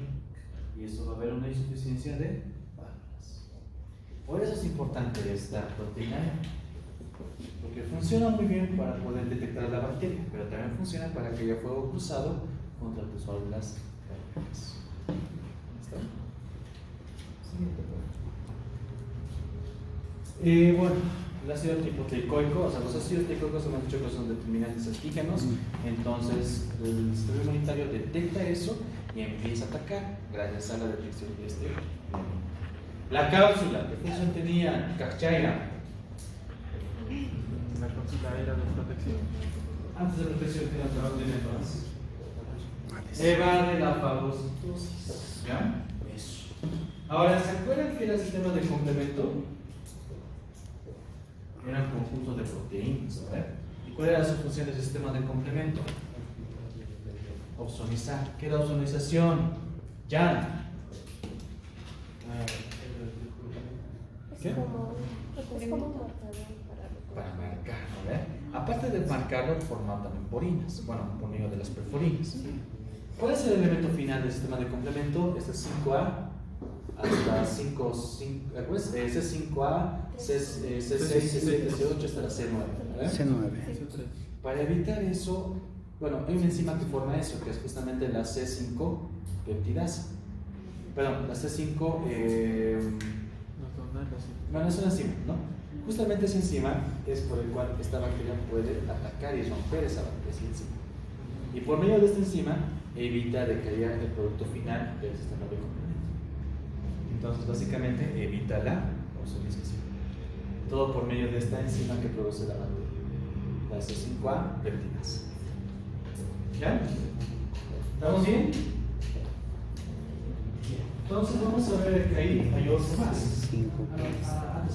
Oye, más no. No. Porque es una de las tres cosas. Lo que se llama. Ya. Bien, entonces, esos son los elementos de la composición. Ahora, produce enzimas, la estreptoquinasa. La estreptoquinasa tiene la función de destruir, o más que todo, como una colagenasa. El colágeno en nuestro organismo, ¿dónde está distribuido? ¿Dónde encontramos? Básicamente en todo lado, van a formar parte del tejido conectivo y algunos elementos van a ser duros y rígidos gracias al colágeno que van a tener. Resulta que la bacteria, por medio de la estreptoquinasa, rompe esos tejidos. Por eso también esta bacteria se la conoce como la bacteria come carne, porque destruye las proteínas. ¿Y qué encontramos en los músculos? Proteínas, ¿no? Lactina y miosina. Entonces poco a poco te va, entre comillas, comer tu músculo. Por eso se lo llaman esta bacteria como la bacteria come carne o la carnívora. ¿Ya? Y también obviamente por medio de la hyaluronidasa, que también va a romper otro tipo de tejidos en donde conlleva no tengan ácido hialurónico. ¿Ves, hermano? Ya estás más callado, estás más tranquilo, menos estresado. Entiendo. Siguiente. Ahora vamos a ver que también tienen otras toxinas que van a ser justamente las tetrolicinas de tipo O y la de tipo S. La de tipo bueno, básicamente estas dos van a afectar y van a destruir células. Pueden afectar el mismo recubrimiento a los leucocitos, si hablamos de los polímeros nucleares en los macrófagos, y bueno, la S va a atacar igualmente a tejidos. Entonces, estos van a ayudar para que la bacteria siga invadiendo, siga rompiendo tejidos. ¿Sí? Y al igual que el Staphylococcus tiene la TSS1, que puede producir shock séptico, y igualmente el Streptococcus pyogenes también tiene, que va a ser la exotoxina pirogénica. Puede ser 4 tipos, de tipo A, tipo B, tipo C y tipo D. Entonces, por medio de esto hace de que haya una reactividad elevada, intensa del sistema inmunitario, y también hace que esta misma pueda conllevar o aumentar el efecto de la fascitis necrotizante y de la fiebre. O sea, la bacteria, cuando llega a la fascia, ¿qué creen que va a pasar en la fascia? Va a haber un proceso inflamatorio, que se llama ese proceso inflamatorio fascitis. Necrotizante porque va a haber destrucción del tejido muscular. Entonces va a ser el cuadro más peligroso del Streptococcus pyogenes. Y esto va a ser acompañado por medio de estas toxinas. Siguiente. Esto es un resumen. Para que vean. ¿Listo? Entonces, ahí vemos los elementos estructurales, la proteína M. La proteína M también pero funciona como adhesivo nomás. Y ácido tripoteico que va a aumentar la hiperactividad del sistema inmunitario y las toxinas, ¿sí? Y las enzimas más que pueden producir. ¿Listo? ¿Qué hago por ustedes? Se han empezado a conocer la terminología. Sí, está perfecto. Nada más. Siguiente, eso, perfecto. Ahora, ¿qué es faringitis? Inflamación de la faringe. Si tú encuentras una faringitis epidémica o eritémica y encuentras elementos blanquecinos exudados, entonces te lo llamamos faringitis pultácea. Si están las amígdalas inflamadas como aquí, faringoamigdalitis pultácea. Tú ves esto, dale tratamiento antibiótico. ¿Ya? Porque aquí es una forma para poder saber si realmente es bacteriano o no. Si ves exudado, es bacteriano. Con eso ya inicias una moxi o le metes una penicilina. ¿Ya? ¿Por qué es necesario? ¿Por qué es necesario dar el tratamiento? Porque a veces cuando el Streptococcus no es eliminado, va a mantenerse en tu torrente sanguíneo y te va a causar esto. Aquí vemos un enrojecimiento heterogéneo, localizado o puede ser sistémico. Entonces vemos que ese enrojecimiento de la piel lo llamamos como escarlatina. Y eso es cuando el Streptococcus llega a la sangre y no es correctamente tratado cuando está aquí. ¿Ya? Si tú no tratas bien esto, puede evolucionar a una escarlatina. Siguiente. Eso. Ahora hemos dicho que está en la piel y mayormente también puede tapar los forúnculos, ¿ya? Entonces eso hace de que también haya formación de pequeñas pústulas. Ahora, si tú ves una coloración en la piel, a eso le llamamos mácula. Si esas coloraciones tienen un poquito de subrelieve, se llaman pápulas. Si eso aumenta un poquito más de tamaño y tiene elemento o es el vuelve de líquido de agua, van a ser vesículas. Si esa agua es reemplazada por pus o exudado, entonces va a ser pústulas. Si estas pústulas se rompen y se secan, van a origen próstatas, ¿no? Entonces, ¿cómo diferenciamos esto del acné? En el acné vas a encontrar más comedones. Tal vez vas a encontrar tal vez una que otra pústula, pero no van a estar tan agrupadas como esto. Aquí encontramos una gran cantidad de pústulas y una gran cantidad de costes. Eso lo llamamos piodema. Y eso va a ser afectado, puede ser causado por Streptococcus pyogenes. La erisipela es cuando empieza a aumentar, o sea, más que todo, esta bacteria, si es que no está adecuadamente tratada, puede llegar al nivel sistémico, pero antes de llegar al nivel sistémico va a llegar al nivel de los linfáticos. Y los linfáticos, recuerden que es como un drenaje. Entonces, estos, por medio de los linfáticos, pueden distribuirse en ciertos sectores. Y eso va a dar que en este mismo sector haya inflamación, haya que la piel como tal sea rojiza y brillosa. A eso lo llamamos erisipela. Ahora, el paciente va a presentar dolor, va a presentar fiebre. Entonces, esto es muy diferente a una rosácea. Porque la rosácea vemos de que la piel va a tener, puede estar rosado, pero no va a estar tan brillante. En cambio, tú ves esto, piel brillante y como si estuviese tensado, entonces esto es afección. ¿Ya? Siguiente. Esta es la celulitis. No son las cositas de las nalgas, de los glúteos que dicen los muchachos, que realmente muchas desinformaciones propagandas. ¿Ya? La celulitis va a ser una infección misma del tejido subcutáneo. Y vemos de que, por ejemplo, hay un enrojecimiento en un sector grande. Y vemos también que todo ese enrojecimiento, en el momento de la palpación, el paciente va a sentir dolor. ¿Ya? Ahora, esto va a ser como una puerta de entrada. Esta puerta de entrada puede dar origen a la fascitis necrotizante, cuando la bacteria llegue a la fascia. ¿Y la fascia qué es? Es una capa que recubre, ¿qué? Los músculos, ¿no? Entonces, como va a llegar a la capa, va a romper la capa y va a llegar fácilmente a los músculos. Entonces, esto es un cuadro en donde el paciente tiene que estar en UCI, si no, se chinga. Es el cuadro más grave de los musculares. Excelente. Ahora, si la bacteria produce esta toxina que es la pirogénica, entonces puede causar un síndrome de shock tóxico estreptocócico.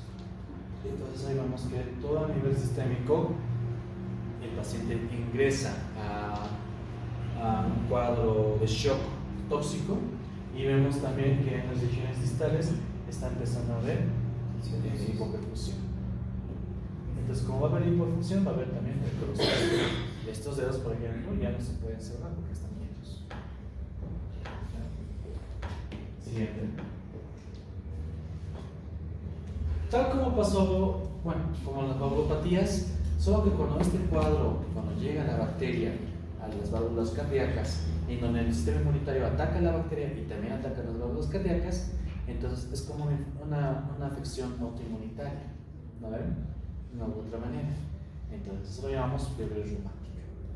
Y esa fiebre reumática solo pasa en niños. ¿Qué pasa si después de una faringitis, una faringoamidalitis purtácea, no te has hecho tratamiento, no te gusta tomar pastillas? Pasa, es bueno, malo a la vez.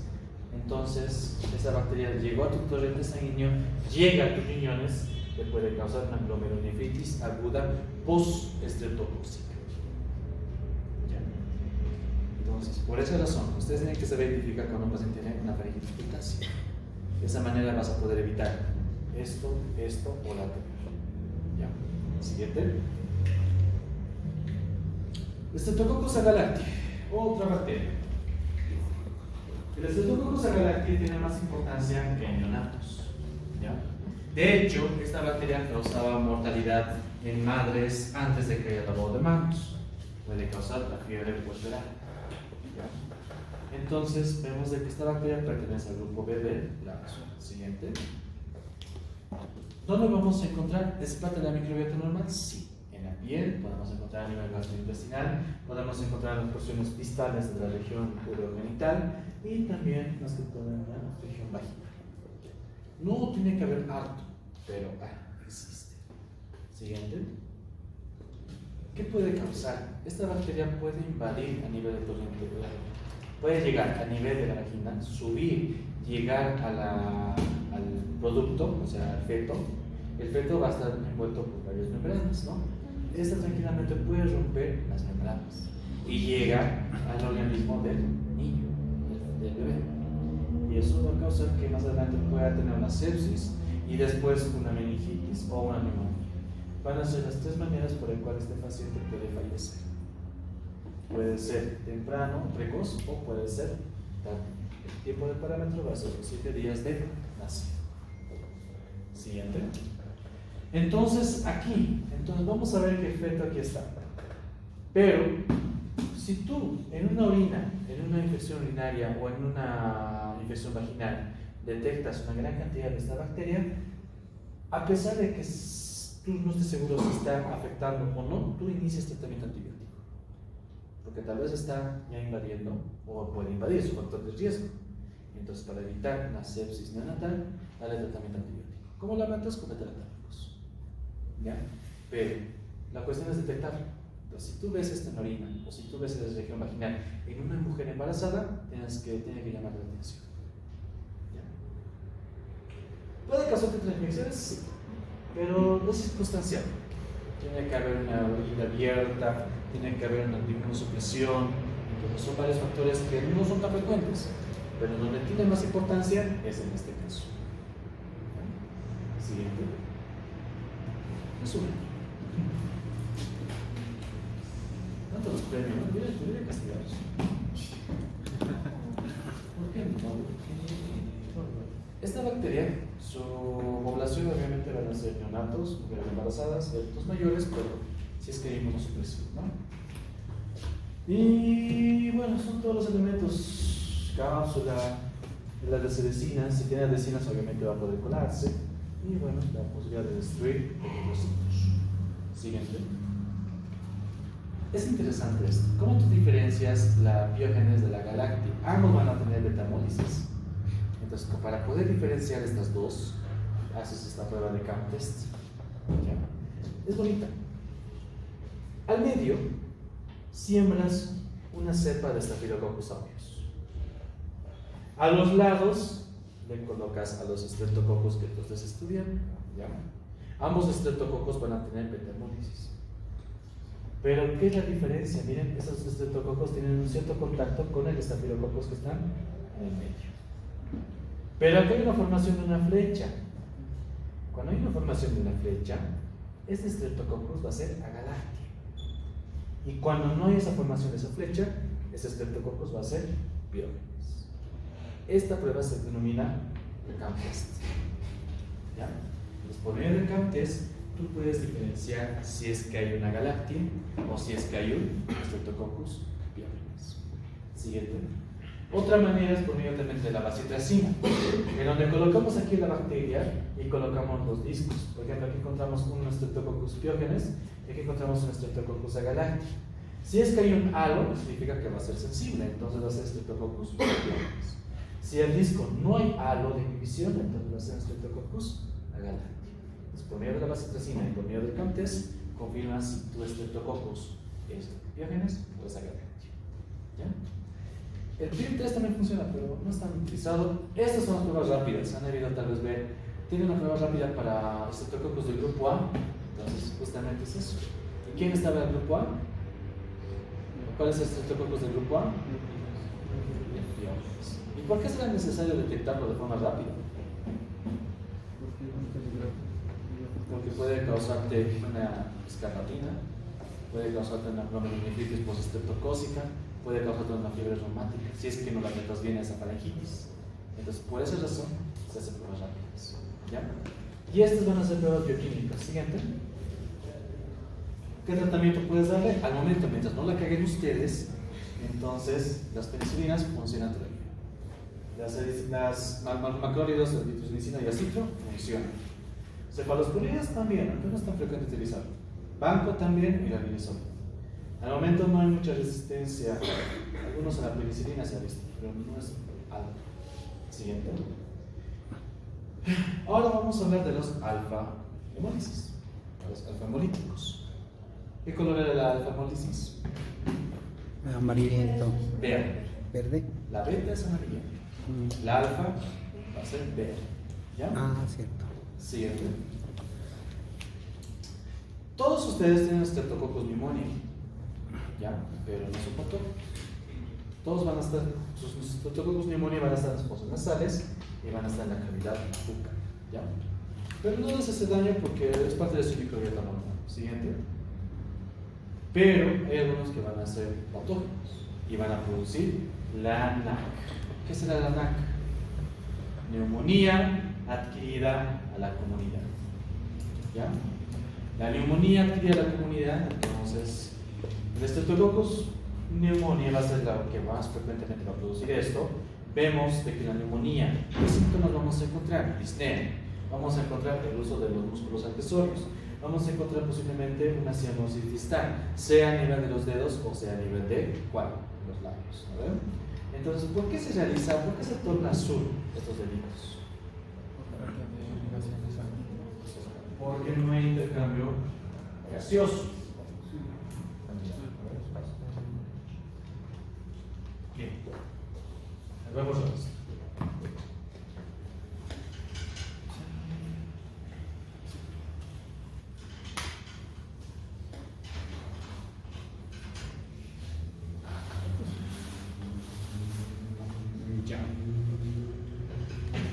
¿Cómo se llama la hemoglobina que tiene oxígeno? Es hemoglobina. ¿Cómo se llama la hemoglobina que tiene dióxido de carbono? Carboxi. Hemoglobina.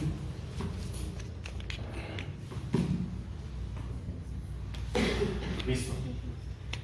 La oximoglobina, si es que hay una buena cantidad de organismo, va a mantenerse normocoloidal, van a ser rosaditos, blanquecinos o morenazos con el, ¿ya? Pero, ¿qué pasa cuando los alvéolos se llenan de líquido? Porque los alvéolos tienen que estar con aire, ¿no? Para que haya intercambio gaseoso. Pero justamente esta bacteria llega y ¿qué va a provocar? ¿De qué? ¿De qué? De que se llene de líquido. A ver, empieza la bacteria y empieza a llenarse de líquido. ¿Habrá intercambio gaseoso en ese alvéolo? Mientras más alvéolos estén afectados así, entonces va a haber menos intercambio gaseoso. A eso se le llama síndrome de condensación, ¿ya? También como lo conocemos como neumonía. Esa es la neumonía. Cuando hay reemplazo de aire por trasudado o por exudado en los alvéolos, ¿ya? Bien. Como va a haber eritrocitos con dióxido de carbono, porque al fin y al cabo, ¿qué eritrocitos llegan? Los que tienen dióxido de carbono, porque tienen que llegar al alvéolo para que haya intercambio gaseoso. Pero ya no hay intercambio gaseoso, entonces va a haber más eritrocitos con carboxihemoglobina. Cuando hay más acúmulo de eritrocitos con carboxihemoglobina, ese sector se torna azul. Por eso se ponen azul los dedos y por eso se ponen azul los labios, porque es sangre que tiene una gran cantidad de carboxihemoglobina. No es que te falte oxígeno, sino que está acumulándose carboxihemoglobina. ¿Qué pasa si la región está pálido, está hipocoloreada? Es porque no hay sangre. Entonces a eso vemos posiblemente una hemorragia, ¿no? Pero cuando está azul es porque no hay un buen transporte de oxígeno. ¿Ya? Por eso vemos esto. En los pulmones, en la radiografía empezamos a ver líquido, cosa que no debería haber. ¿Ya? ¿Estamos bien? Aquí vemos justamente, está formándose líquido, están formando plomas y broncogramas, entonces este paciente está con neumonía. Siguiente. El Streptococcus pneumoniae hemos dicho que están las fosas nasales como también la cavidad bucal. Entonces hemos dicho que cómo se conecta con el oído medio por medio del conducto de Eustaquio, ¿verdad? Entonces si es que no hay un acúmulo de moco, entonces si llega al oído medio va a causar otitis. Si transporta o llega por las vías paranasales va a provocar sinusitis, ya que en las presiones paranasales también tendrían que ser órganos estériles. Entonces vemos ese tipo de infecciones. Y resulta que también en los Streptococcus pneumoniae muy peligrosos, que pueden llegar al nivel de torrente sanguíneo fácilmente de forma indetectable, y también llegar a atravesar la barrera hematoencefálica y llegar a las meninges, causándote una meningitis. El año pasado que vi cuadro de meningitis aquí en el americano. ¿Quién la provocó? Streptococcus. Eran 2 pacientes que estaban con meningitis causados por Streptococcus pneumoniae. ¿No lo has escuchado? Hay cuadro, hay epidemia de meningitis. ¿No? Pues será causado por esta. ¿De qué color es la hemólisis? En blanco. Verde. A ver, verde está ahí Eso no verdecito. te- Eso es alfa hemólisis. ¿Ya?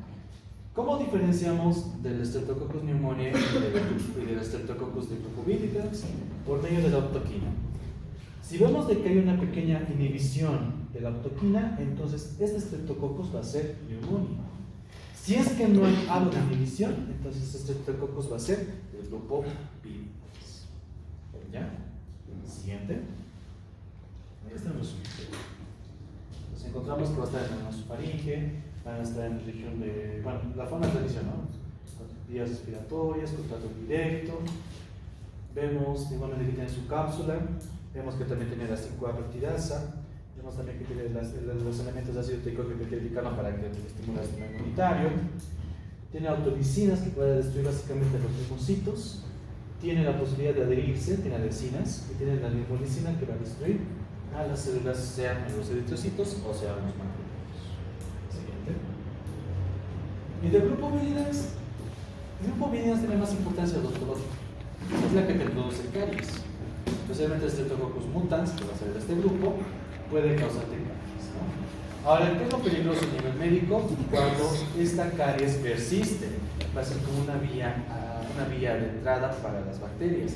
Y si esta bacteria llega al torrente sanguíneo y empieza a llegar más que todo a nivel cardíaco, entonces puede causar una endocarditis. ¿Ya? No es frecuente, pero pasa. Normalmente cuando tú ves un caso de endocarditis, tienes que revisar la boca del paciente para ver si es que tiene caries o no, porque mayormente es un factor de riesgo. Siguiente. Nada más. Bueno, a manera, una interesante, sí. Lo bonito de esto es que yo lo hice en Colombia, pues esta mi letra fea. Justamente son pruebas bioquímicas que se llaman métodos microscánicos. Una de ellas es caro. Aquí no llegó a Bolivia porque somos pajarones, pero bueno. Entonces en Colombia sí hay, también las cosas en Colombia no son. Siguiente, que se digo fuerte. Y vemos qué tratamientos hay: lactánicos, macrólidos, cefalosporinas, glicopéptidos, sulfamidas y petricones. Nada más. Preguntas. Nos falta uno más. ¿Quieres pasar mañana conmigo? ¿Qué pasa, pistas? Hagámoslo ahorita. Ya, 5 minutos de descanso. ¿Ya? 5 minutos de descanso. Miren los pies un poco. Se van a hacer cubrir los enterococos.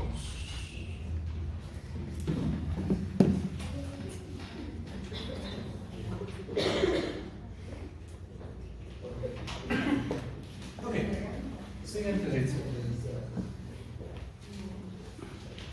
Esas bacterias, desde 1980, ya pertenecen al género o han creado su propio género, que es los enterococos. Antes de eso, pertenecían al grupo de Landsfield, de los streptococos. ¿Ya?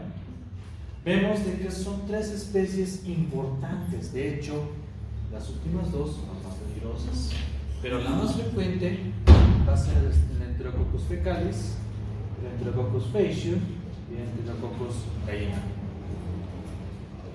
Lo interesante de estas bacterias es que, bueno, al inicio se pudieron ver que eran igualmente cocos gram positivos en cadena. Sin embargo, en su genoma, en el cual se toma en cuenta la 16S, ese es un elemento en el cual nosotros nos regimos para poder dar una identificación genómica.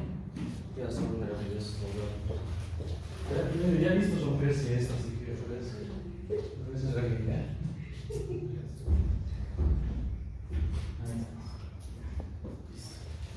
Bien, entonces, de acuerdo a la 16S, nosotros le damos el nombre y apellido a la bacteria, pero eso es por medio de biología molecular, ¿ya?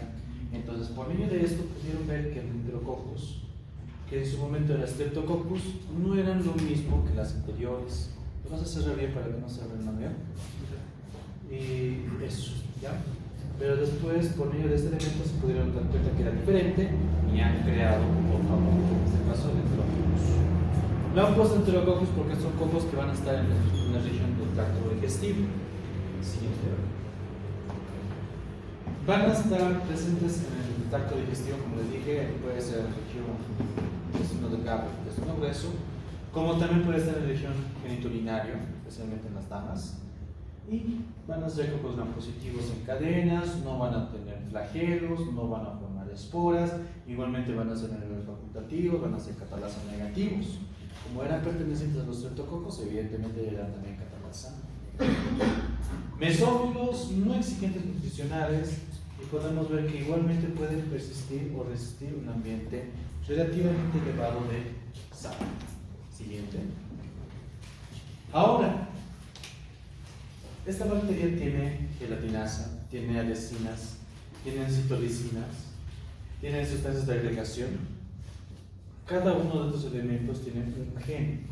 Entonces, estos son los genes que dentro de su genoma se van a encargar de crear estas respectivas sustancias. Y cada una van a tener una diferente acción. Uno van a hacer adherirse, otros van a atacar directamente a la hemoglobina, otros van a atacar a otras bacterias. Es interesante. Aparte de atacar a otras células, también puede atacar a otras bacterias. ¿Por qué? Tú atacas a otras bacterias, quitas la competencia y tienes más nutrientes. ¿Ya? Siguiente. Entonces, las antecinas que van a formar, evidentemente también pueden adherirse en cualquier epitelio, pero especialmente en las válvulas cardíacas. Esta bacteria también puede ser responsable de causar endocarditis. ¿Ya? Citolicinas porque me encantan los alimentos y para acaparárselos destruye a otras bacterias gram positivas.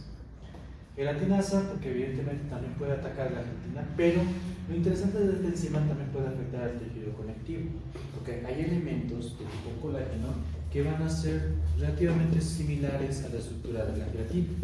Entonces, por medio de estas enzimas que van a ser la gelatinasa, destruye esos elementos similares en el colágeno.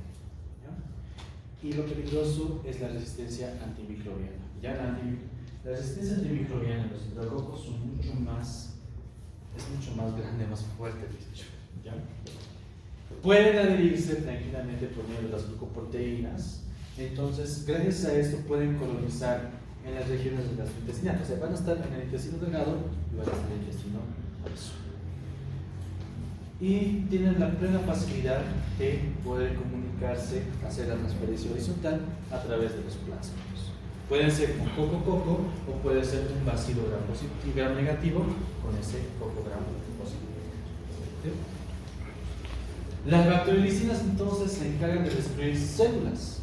También pueden ser otras bacterias, pero también puede ser otro tipo de células. ¿Formando de qué? Poros. Por medio de la formación de poros, entonces hace de que por medio de las fuerzas de osmóticas puedan afectar a dicha célula y de esa manera hacerla explotar. Siguiente. Este es un pequeño resumen. Cocos gram positivos, van a estar en la región gastrointestinal genitourinario. Vamos a ver que este tiene una resistencia ambiental. Aparte de la resistencia antibiótica, tiene una muy buena resistencia ambiental. Pueden estar tranquilamente viables de 10 a 45 grados, en el gran contenido de sal, a 6.5% como les dije, y puede resistir a las sales biliares. Por eso estén tranquilos en el intestino delgado. Bueno, vemos de que estas mismas igualmente se lo tiene que sembrar en agar sangre. Ahora, en agar sangre hemos dicho que tenemos que ver hemólisis, pero con esta sangre está hecha con sangre de carnero, entonces el Streptococcus, o el Enterococcus, va a presentar una gamma hemólisis. ¿Y cómo era la gamma hemólisis? Sin hemólisis, ¿no? Entonces no hay hemólisis. Pero si ese agar sangre está hecho con sangre humana, esa gamma hemólisis se convierte a alfa hemólisis. Sí, o sea, de lo que no hay hemólisis, forma hemólisis pero de color verde, es la alfa hemólisis. Entonces depende mucho de qué tipo de sangre está hecho el agar sangre. ¿Ya? Vemos también que hay unas pruebas para poder identificar, especialmente la bilis purina. La bilis purina entonces va a ser una prueba bioquímica para confirmar que el Streptococcus sea Streptococcus o sea Enterococcus. O sea, ¿cómo diferenciarlos? Ambos van a ser cocos gram positivos, ambos van a estar en cadena, ambos van a ser catalasa negativos. ¿Cómo las diferenciamos? Con la bilis esculina. La bilis esculina en los enterococos van a tener un color negro. Entonces tú colocas aquí la bacteria, si al día siguiente ves que hay una formación de coloración negruzca, entonces es bilis esculina positivo. Y esta bilis esculina positivo te va a decir que hay presencia de un enterococcus. ¿Ya? Bueno, la test de catalasa ya les dije que no hay reacción, no hay burbujas. ¿Ya? Tiene adhesinas, tiene enzimas como les dije, la gelatinasa y la hyaluronidasa. Esa también puede tener ya ADNase y proteasas, pero no son tan potentes, no son carnívoras como las Streptococcus pyogenes. Por eso su principal enzima va a ser la gelatinasa. Va a tener cápsula de igual manera. El ácido teicoico va a ser como un estimulante del sistema inmunitario para que haya una respuesta inmunitaria. Y las citolicinas que va a atacar a glóbulos rojos, glóbulos blancos y a otras bacterias. Pues un bonito resumen se los he hecho. Espero que nos estén tirando. Lo peligroso de esto es su resistencia. Esta bacteria presenta una resistencia intrínseca. ¿Qué es la resistencia intrínseca, Brian? Intrínseca. ¿Qué significa? Resistencia interna. ¿Qué? Resistencia interna. Ya interna, pero ¿qué más? ¿Qué más se dice de resistencia intrínseca? Es una resistencia con la cual la bacteria nace. ¿Ya? Todos los enterococos van a presentar esa resistencia. ¿Contra quiénes? ¿Qué dice ahí? Las cefalosporinas. Las cefalosporinas no te sirven. Desde la primera generación hasta la quinta generación no te sirven. Sí, o sea, ya nacen con esa resistencia contra esos antibióticos. La clindamicina tampoco te sirve, entonces la glucosamina entonces tampoco te va a ayudar. Y los aminoglucósidos, por ejemplo, la genta y la micacina no funcionan contra esta bacteria. Todos los enterococos van a tener resistencia a sus antibióticos. Ahora, es necesario entender, por ejemplo, que la micacina no te sirve y tampoco te sirve la gentamicina. Sin embargo, hay algunos laboratorios de farmacéuticos que han aumentado la dosificación, han aumentado la gentamicina de lo que era 1 picogramo, lo han aumentado a 120 picogramos. Entonces, cuando está en la faceta de 120 picogramos, recién funciona contra esta bacteria. Por eso dice ahí, miren, a dosis bajas de aminoglucósidos. Entonces, ¿qué aminoglucósidos especialmente? La gentamicina. ¿Ya? Entonces, eso se llama también gentamicina de alta carga. Entonces, ese antibiótico sí funciona contra eso. Ahora, la adquirida, porque una cosa es la intrínseca, con la cual nace, y otra es la adquirida. ¿Ya? Ahora, vemos que en la adquirida, lo peligroso es cuando esta bacteria tiene resistencia a la vancomicina.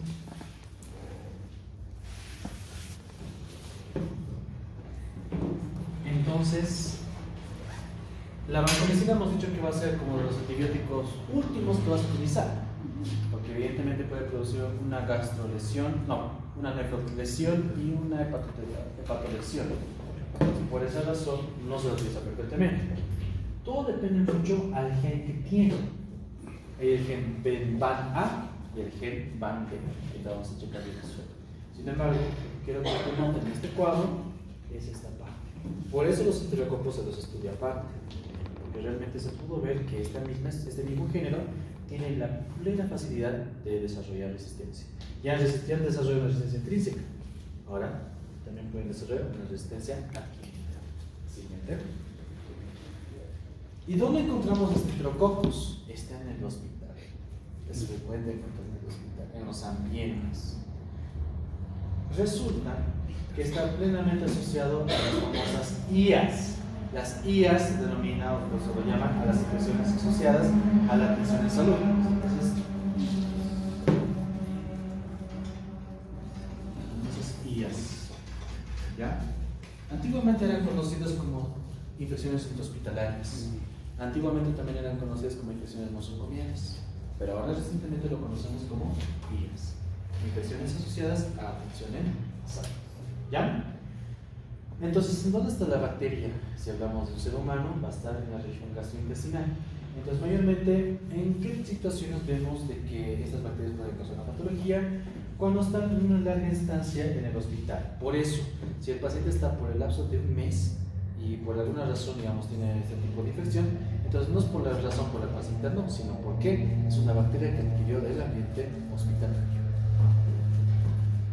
También puede estar en la comida, puede estar en el ambiente. Entonces se imaginarán dónde está la bacteria a nivel gastrointestinal. Entonces, si hay un enterococos en un alimento, ¿qué creen que ha pasado? Ha habido contaminación fecal. ¿Ven? Entonces, un mal manejo entonces de los alimentos puede producir este tipo de cocos. Esta bacteria puede causar infecciones urinarias primero. Y esto es bonito, es un medio de cultivo cromogénico esto. Vemos unas colonias verdosas, medio puntiformes con un centro blanquecino. Esto es el medio de cultivo de... ¿qué te llamamos, pinche? Ya, era el cromagar, el cromagar de Itu. Itu porque significa infección de tracto urinario. Entonces, así vamos a ver ese de color verdecito. Y hemos dicho, entre los agentes que pueden causar infecciones urinarias, primero está la Escherichia coli, después está la Klebsiella pneumoniae, después está la Proteus vulgaris, y ahí entra recién el Enterococcus fecalis. ¿Ya? Siguiente. Entonces encontramos los tres principales, como ven: el Enterococcus fecalis, el Enterococcus faecium y el Enterococcus gallinarum. El Enterococcus fecalis es el más frecuente y es el que principalmente va a causar infecciones del tracto urinario. El faecium y el gallinarum son dos que están empezando a aparecer más. ¿Y qué es lo turbio de esto? El faecium ya nace con una resistencia, o puede producir una resistencia adquirida a la vancomicina. Y el gallinarum ya nace con esa resistencia. Entonces, por eso estas dos son muy peligrosas. La vanco ya no te sirve. ¿Ya? Siguiente. ¿Cómo es la transmisión? Fecal-oral. Entonces podemos ver que efectivamente el mal manejo de alimentos en el hospital o por mal manejo del mismo personal de salud, entonces eso hace de que haya esta transmisión por fluidos como tal, superficies contaminadas y alimentos y agua contaminada. ¿Ya? Siguiente. ¿Y qué te puede causar? Ya hemos dicho, infecciones del tracto urinario. Eso también en varones nos puede causar una prostatitis, como también nos puede causar abscesos perinefríticos. ¿Qué quiere decir? Que en el riñón encontramos abscesos.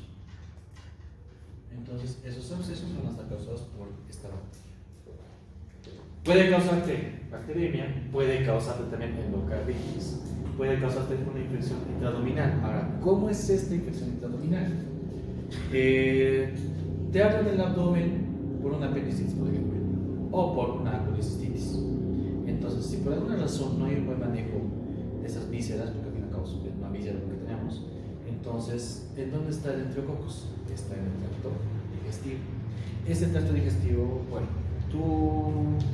la cirugía sale relativamente bien, no hay un buen aseo de las vísceras. ¿Qué va a hacer? De que esta bacteria pueda llegar al peritoneo. ¿Y el peritoneo tendrá bacterias normalmente? No, no tiene. El peritoneo es un lugar estéril. Entonces, cuando hay una inflamación del peritoneo, ¿qué se llama eso? Peritonitis. Entonces, si no hay un buen manejo en la cirugía, o si es que hay una perforación tal vez gastrointestinal, entonces puede ser uno de los causantes de una peritonitis. Si por alguna razón en el sitio donde te han hecho la lesión, donde te han hecho la incisión inicial, si es que no hay un buen manejo de la herida, entonces como la bacteria también puede estar a nivel hospitalario, entonces llega y te causa una infección de sitio operatorio. Puede llegar a causar meningitis. No es frecuente, afortunadamente. Ahí vemos de que el Streptococcus pneumoniae va a ser mucho más causal de eso, pero puede también causar meningitis como tal. Puede llegar a la región respiratoria, puede causarte una neumonía, y en neonatos puede causar una sepsis. Entonces, evidentemente el Streptococcus pneumoniae puede causar también eso, sin embargo va a ser fácilmente su tratamiento porque no hay mucha resistencia. En cambio en estas tienes que dar malabares. Y también está relacionado con dispositivos. Un mal manejo de un catéter venoso central hace de que pueda llegar esa bacteria a toques de seguir. Entonces, también se considera como un catéter no oportunista, porque si está en el hospital un paciente inmunodeprimido, si la bacteria está en los ambientes y no hay un buen aseo de los ambientes, entonces puede causar ese tipo de infecciones. ¿Ya? Siguiente. Mira, ¿en qué medio de cultivo se lo siembra? En agar sangre. En agar sangre hemos dicho que va a ser gamma hemólisis si la sangre es de carnero. Pero si la sangre está hecho si la agar sangre está hecho con sangre humana, entonces puede formar una cierta alfa hemólisis, o sea, va a ser medio verdoso. ¿Ya? Entonces vamos a ver que en la tinción la vamos a ver con los ramos positivos en cadenas, pero eso sí, las cadenas de enterococos no son tan largas. Por ejemplo, si tú ves una hilera súper larga de cadena, entonces esto para nada va a ser enterococos, va a ser más streptococos. Pero en cambio, si tú ves unas cadenitas cortas hasta máximo de 5, entonces esa sí podría ser enterococos. Pero es un dato relativamente más de orientación, no es definitivo. Esto solamente lo usamos los que tenemos experiencia. ¿Ya? Ese dato no está en los libros. Es algo que mi maestro nos enseñó. ¿Estamos? ¿Estamos bien? ¿Entendido? Bien. Siguiente. Bueno, mentira, no os voy a preguntar esto, pero quiero que vean de que son varias especies más aparte. Enterococos fecales, Enterococcus faecius, Enterococcus multi, Enterococcus caesaliflavus, Gallinarum avium y Duranis. ¿Ya? Son las pruebas bioquímicas que se realizan, fermentaciones de azúcares, desaminaciones de aminoácidos. Entonces, de acuerdo a esto, podemos saber qué especie es. Siguiente. Y, volviendo a lo que hemos dicho, tiene una resistencia natural y una resistencia adquirida. La resistencia natural, evidentemente, ninguno de estos antibióticos vas a utilizar. Cefalosporinas no te sirven, oxacilinas tampoco te sirven, clindamicina peor, Cotrin ni qué decir. Los aminoglucósidos, si es bajo nivel, como les he dicho, no te van a servir. ¿Quiénes te pueden servir? Sin embargo, hay que tener mucho cuidado de lo que dice el antibiograma. Ampicilina y penicilina funcionan. Clorfenicol hasta cierto punto. Eritro funciona igualmente si es que son tejidos blandos. Tetraciclina si son tejidos blandos. Quinolonas como la ciprofloxacina y la levofloxacina funciona cuando son infecciones urinarias. La banco, por el momento, hay buena función, pero si es facial o si es gallinarum, entonces hay que tener dudas. El gallinarum hemos dicho que va a ser intrínsecamente resistente a la vancomicina, entonces hay que tener mucho cuidado. Si es urinario, la nitrofurantoína te funciona. Y aminoglucósidos de alto nivel, como hemos dicho, la gentamicina de alta carga. Entonces, así quiero que me sepan antibióticos, ¿ya?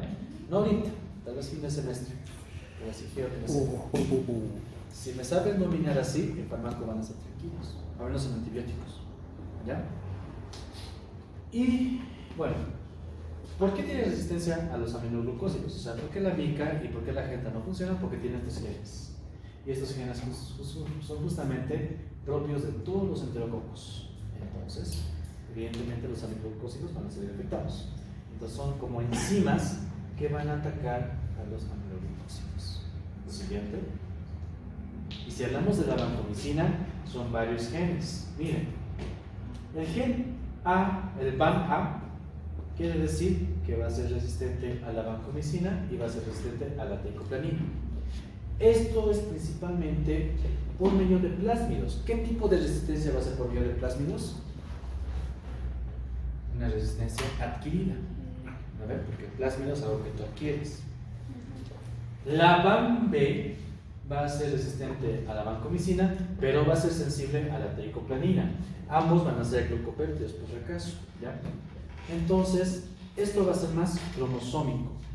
¿Qué significa cromosómico? Que nace, es una resistencia natural, ¿ya?